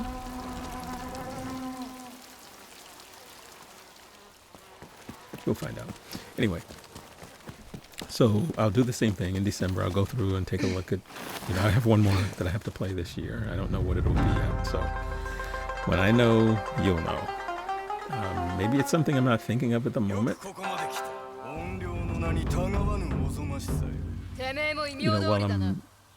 I've completed Ghost of Yotei, just so you know. But since I upload on Tuesday and Friday, I still have 2 or 3 episodes to go. Once that's done, I'll start the next one. Because you can argue that I'm taking a break now since I'm not playing anything now. Senpachi, the armor thief, is the guy we're fighting, who's protected by these guys. So I've looked at the list of what's releasing November, December, and other than Arc Raiders and Where Winds Meet, I really don't see anything else of interest. I'll look at the list again, probably this weekend, and see if there's something I missed. And then I'll decide. Or maybe I'll go back retro and look at a game that I wanted to play but I didn't play.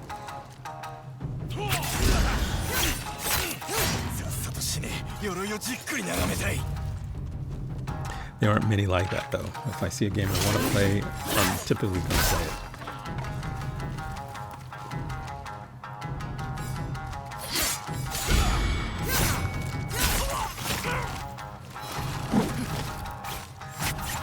Sometimes I'll go back and do a DLC for a game.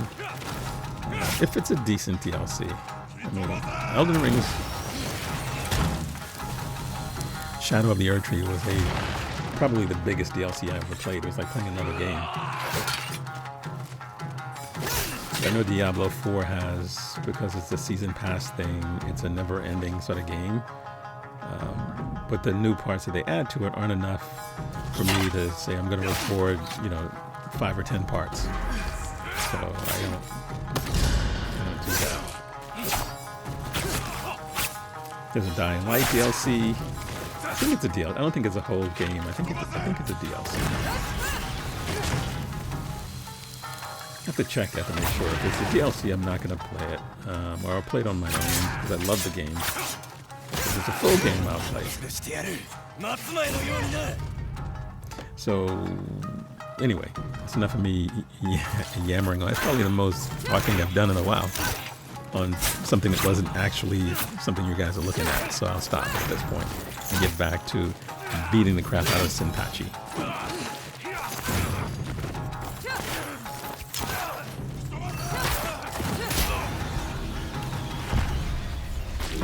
Bye-bye, Senpachi.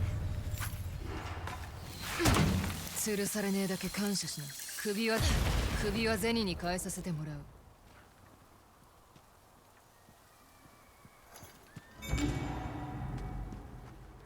Senpachi's blush.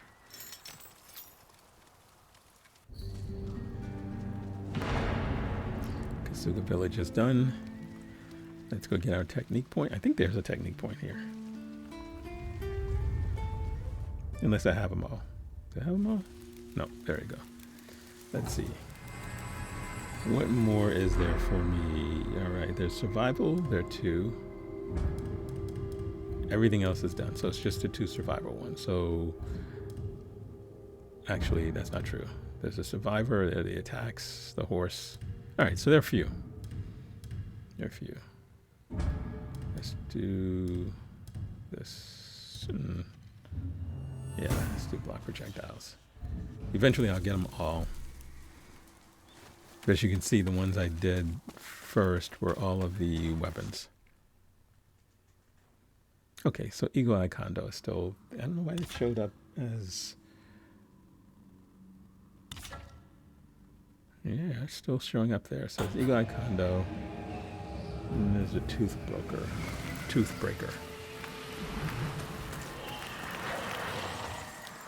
Okay, so it looks like he's just waiting for me. So this could be a 1v1, which would be good.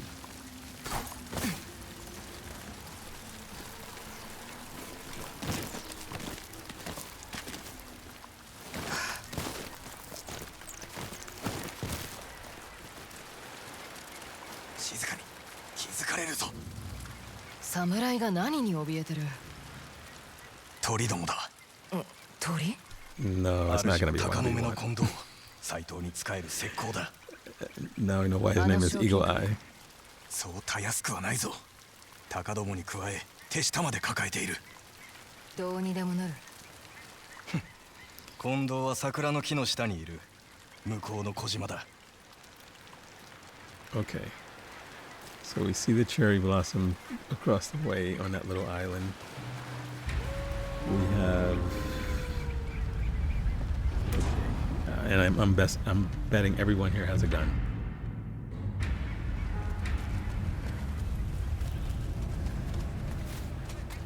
So I'll try to be stealthy. If I can get this person. Oh,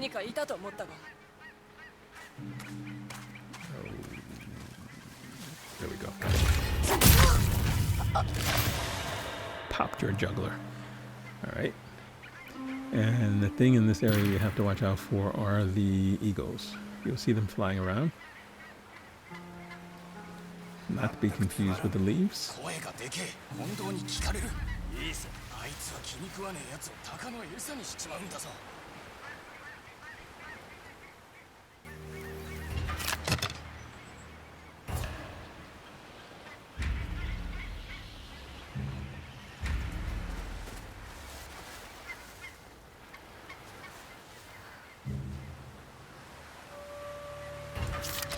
Yeah, I don't have any more heavy arrows. Oh, the disarming arrows killed them. Huh. Who knew?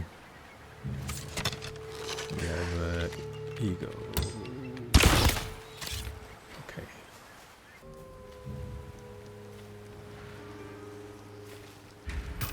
Okay, now I have more arrows.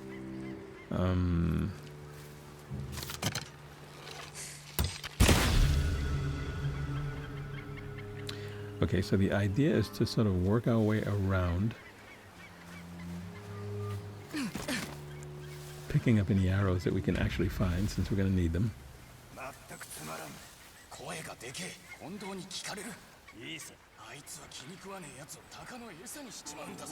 And then cross the water to get to the hill thing.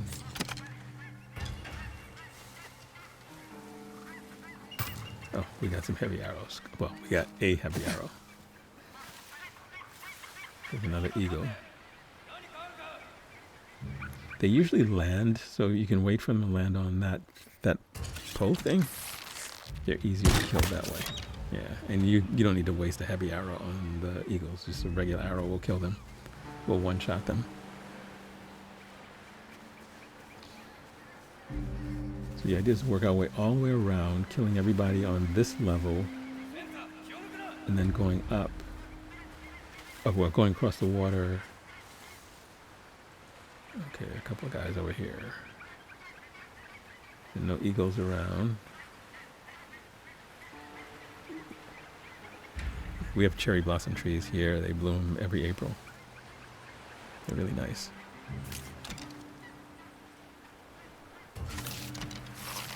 They were a gift from Japan, like 100 years ago.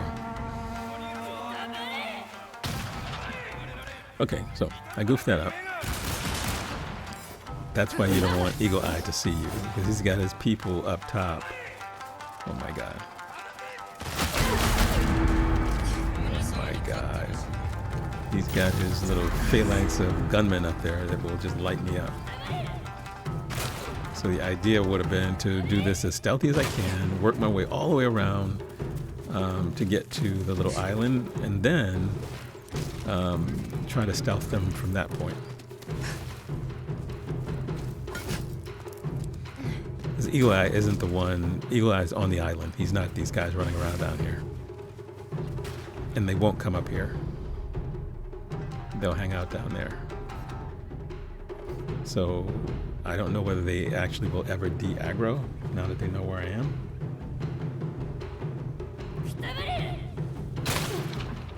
But if they don't, that's okay. I have 5 heavy arrows, so I should be able to kill a couple of them.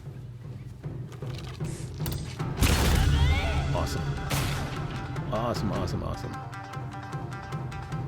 But I have no more left. Oh no, I do. Okay. They were the most difficult ones. The ones directly below, those, oh no, there's another gunman far off. And then these 2 guys here, I believe, are both gunmen.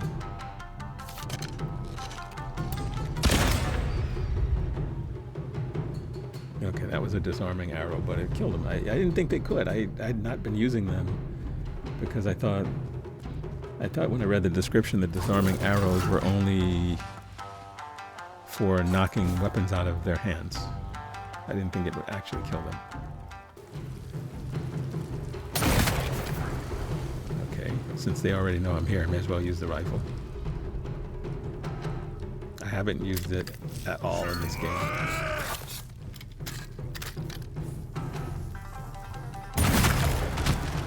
Okay, so I think we have everybody except those people on the island now.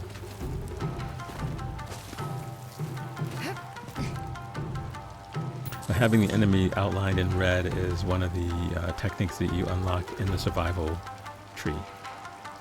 I like it. I like it.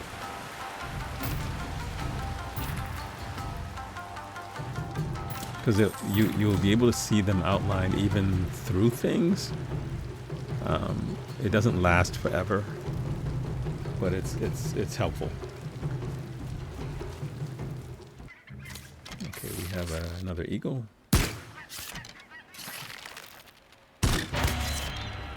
Right. And there's another one flying off over there. It's too far away. And there's one on oh, he's right there. He's right there. Okay, got him. And there's one over the island. But I don't think they know I'm over here.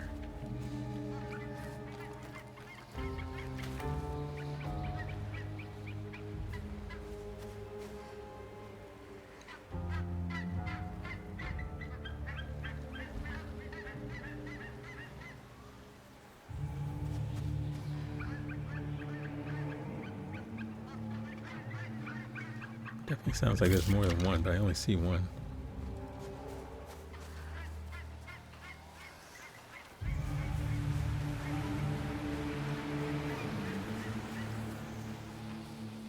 More arrows is always helpful. Oh my god. Okay, well that was not very smart. Trying to kill the eagle, I get spotted by these guys. I could have stealthed my way over and gotten up behind them. Oh well. So it doesn't matter about the eagle now. He's not going to attack me. He's just going to squawk the whole time. What I do need to do is figure out which one of those guys is Eagle Eye. Yeah, my little bombs will never reach that island.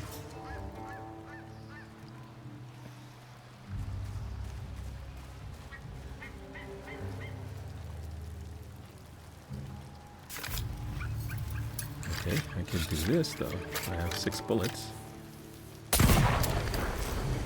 Okay, well, That bullet probably went right into the side of this rock that I'm hiding behind.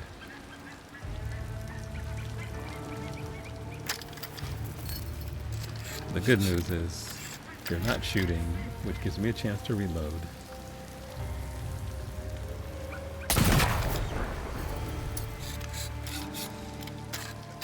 I don't know whether that's Eagle Eye. It's not. His name's not. Yeah, that's Eagle Eye. All right, cool. I only got one bullet left, so let's make it count. No, I have more than one bullet. Now I have one. Okay, I should be able to get him. Got him. Eagle Eye Kondo is dead.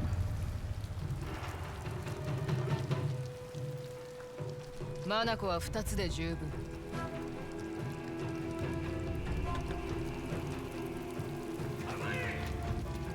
Okay, now I just need. Jesus.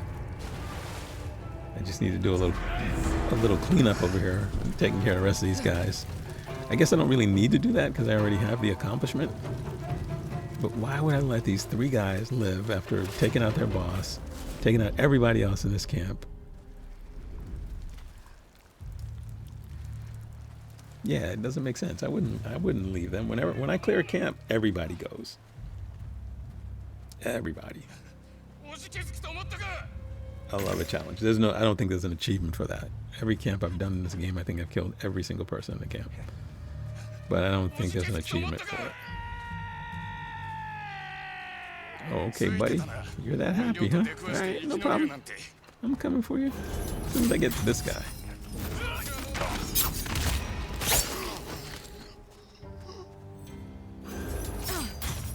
And you. And I'm gonna grab this throwable. I'm gonna stab the other guy, and then I'll be done.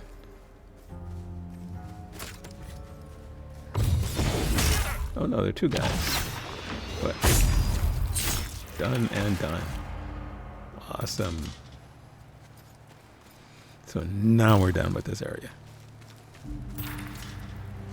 And oddly enough, there is no treasure over here. You would think that the place where Eagle Eye Kondo was actually hiding, there would be a treasure chest. Oh no, there's a treasure chest right there.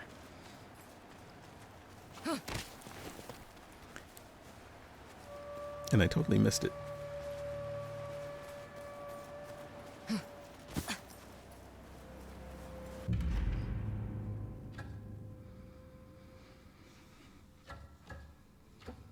Okay, so I can go back and to Kojiro and get my bounty, but I left that chest undone, which is pretty annoying. いるようなものは何でもある。ああ、お待ちしてましたぜ。こちらへ。青い顔をしてどうした？足の首に賞金がかかりやして。賞金首の世話人がお尋ね者とはな。はいはい、笑ってください。だけど姉さん、ちょっくら救ってみる気はありやせんか？このあっしの不遇の身をさ。まあ、礼次第だな。あっしの賞金の倍を払うので一つどうでしょう？策は？港から町を出るふりをするんで、ひっ捕らえてください。人目につくよう派手派手に。その後は引き渡しの場所へ行って相手の顔を拝見して。要は騙し討ちか。なかなかいい策でしょ？さあ、善は急げってやつですよ。他の賞金稼ぎが来ちまいやす。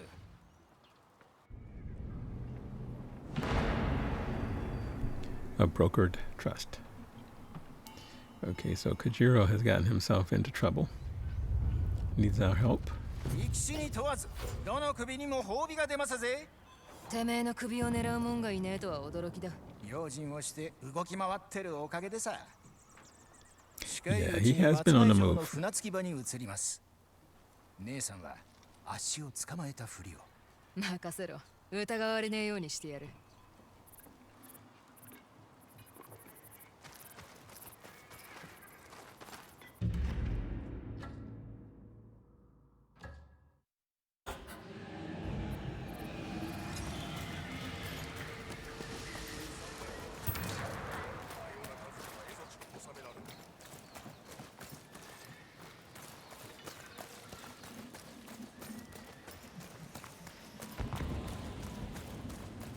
と矢筒手入れしたんやったら任しとき。てめえがこんな戦場に来るとはな。どこやって行くで、商売のためやったらな。鉄砲が相手やったらちょっと心もとないかもしれんけど、弓一つでも見守る術になんで。みんなありがたく使うだろう。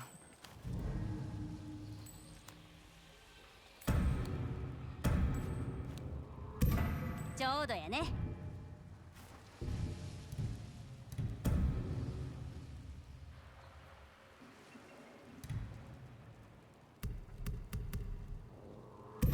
銭はいただいとくで。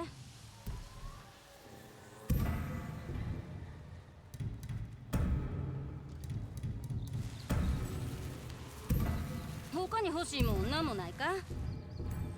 鉄砲には用心するんやで。てめえもな。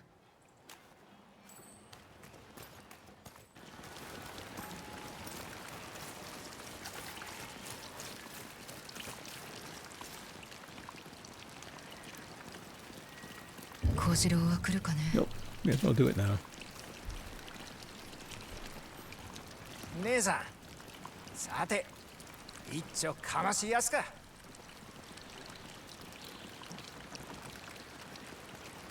小次郎、どこ行こうってんだ。まずい。これまで賞金首を山ほど世話してきたってのに恩をあだで返すのか。まあてめえに恨みはねえけどな。俺の獲物に手を出すな。切れ。くたばれ。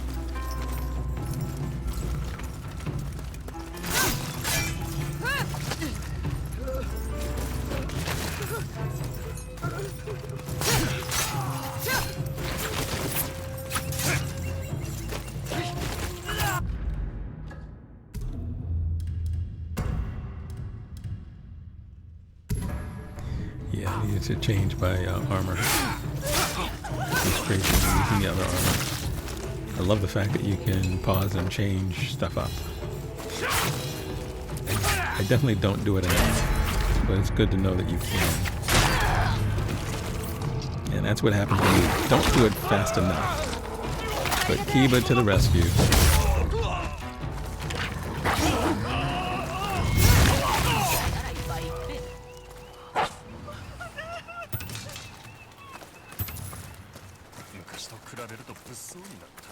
Yeah, お見事。おっと、やめろと捕まえないでくれ。銭ならやるから。逃げんなよ。真っ二つにするぞ。逃げませんってば。怖い顔しないで。今の芝居ですよね。黙れ。That's funny. 今から馬を呼ぶ。バカな真似はすんなよ。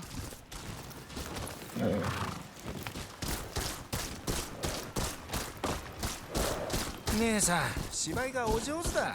殺されるかと思いやしたぜ。芝居じゃねえぞ。冗談までお上手ときた。さあさあ、引き渡し場所に向かいやしょ。かける。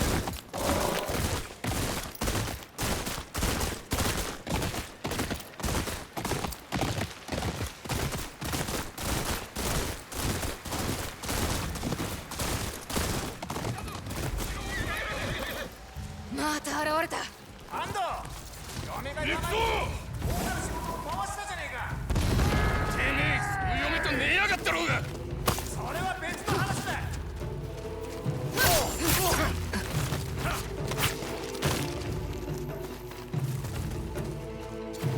行くぞ。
渡し場所は近くでさ。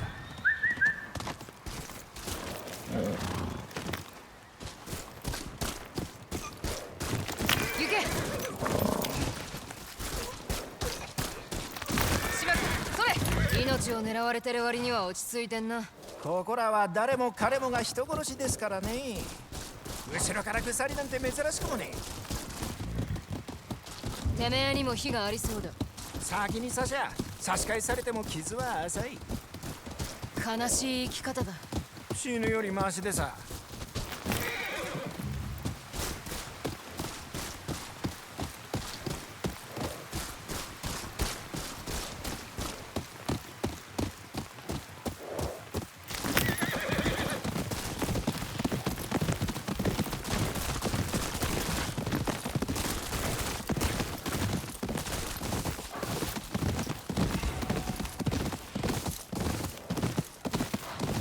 突き足だ。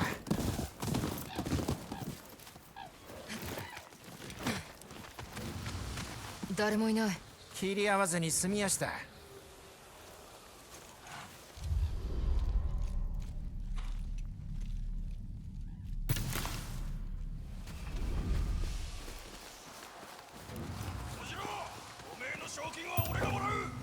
こいつらも馴染みか。あいつは小粒の堂島だ。姉さん、小粒ってのはふざけた異名をつけたこと後悔させてやる。シュレイおじきよ。こいつは殺せやしねえ。こいつは殺せやしね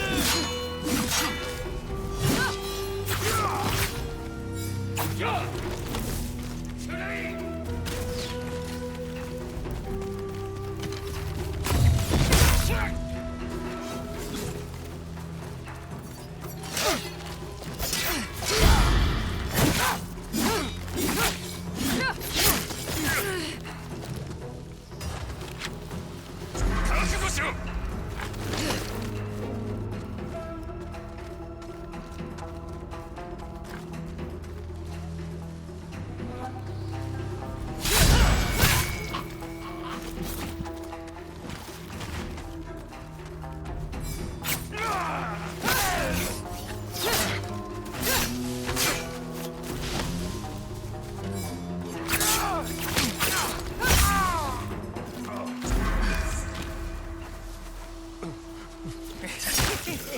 おっかねえこと。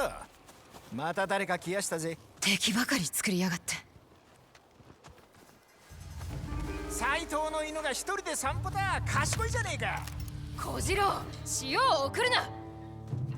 来んじゃねえ。最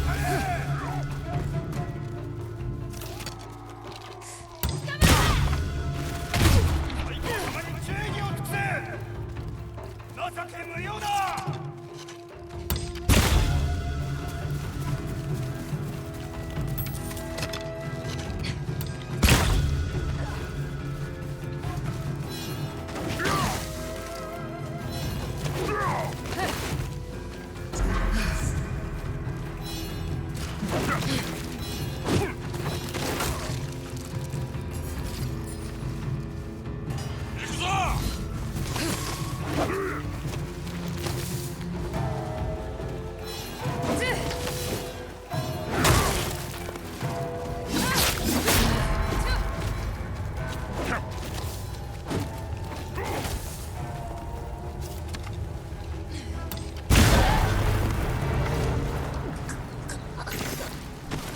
Okay.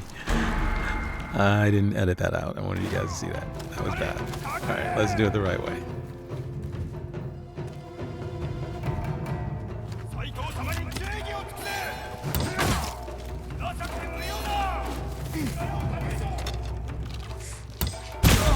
Got them both. Alright.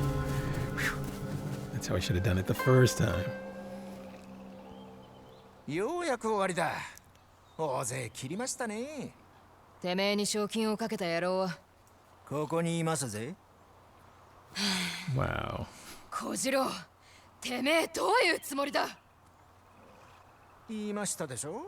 後ろからぐさりなんて珍しくもねえ。本当に刺されたら商売上がったりでさ。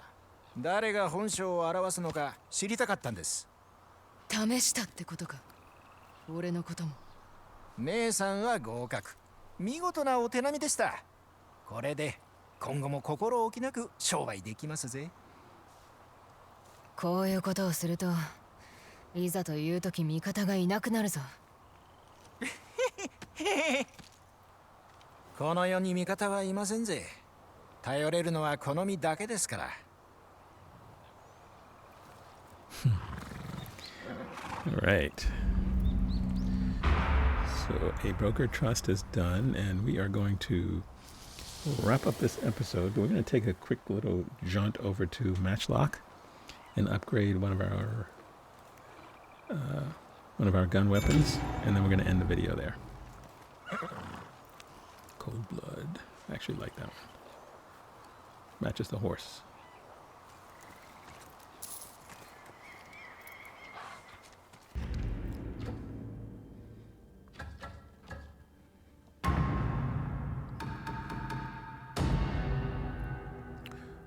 Well, we're going to collect the bounty that we didn't collect before, and then we'll go to Matchlock.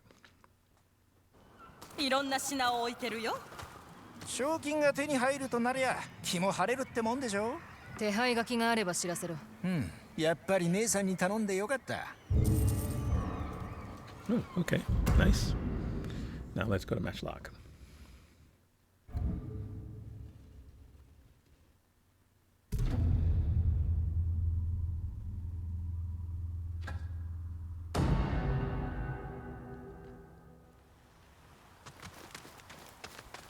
Your お前の短筒を見てもいいか？少しいじれば火力を足すことができそうだ。何が欲しいんだ？ Upgrades. Nice. And with this, we are ending episode number 15. Thank you guys for joining me. We are nearing the end of Ghost of Yotei. I will see you in episode 16, and uploads every Tuesday and Friday. And if you like this video, please hit the like button. Better yet, comment and subscribe. That would be helpful to me. Thanks a lot. I will see you guys real soon.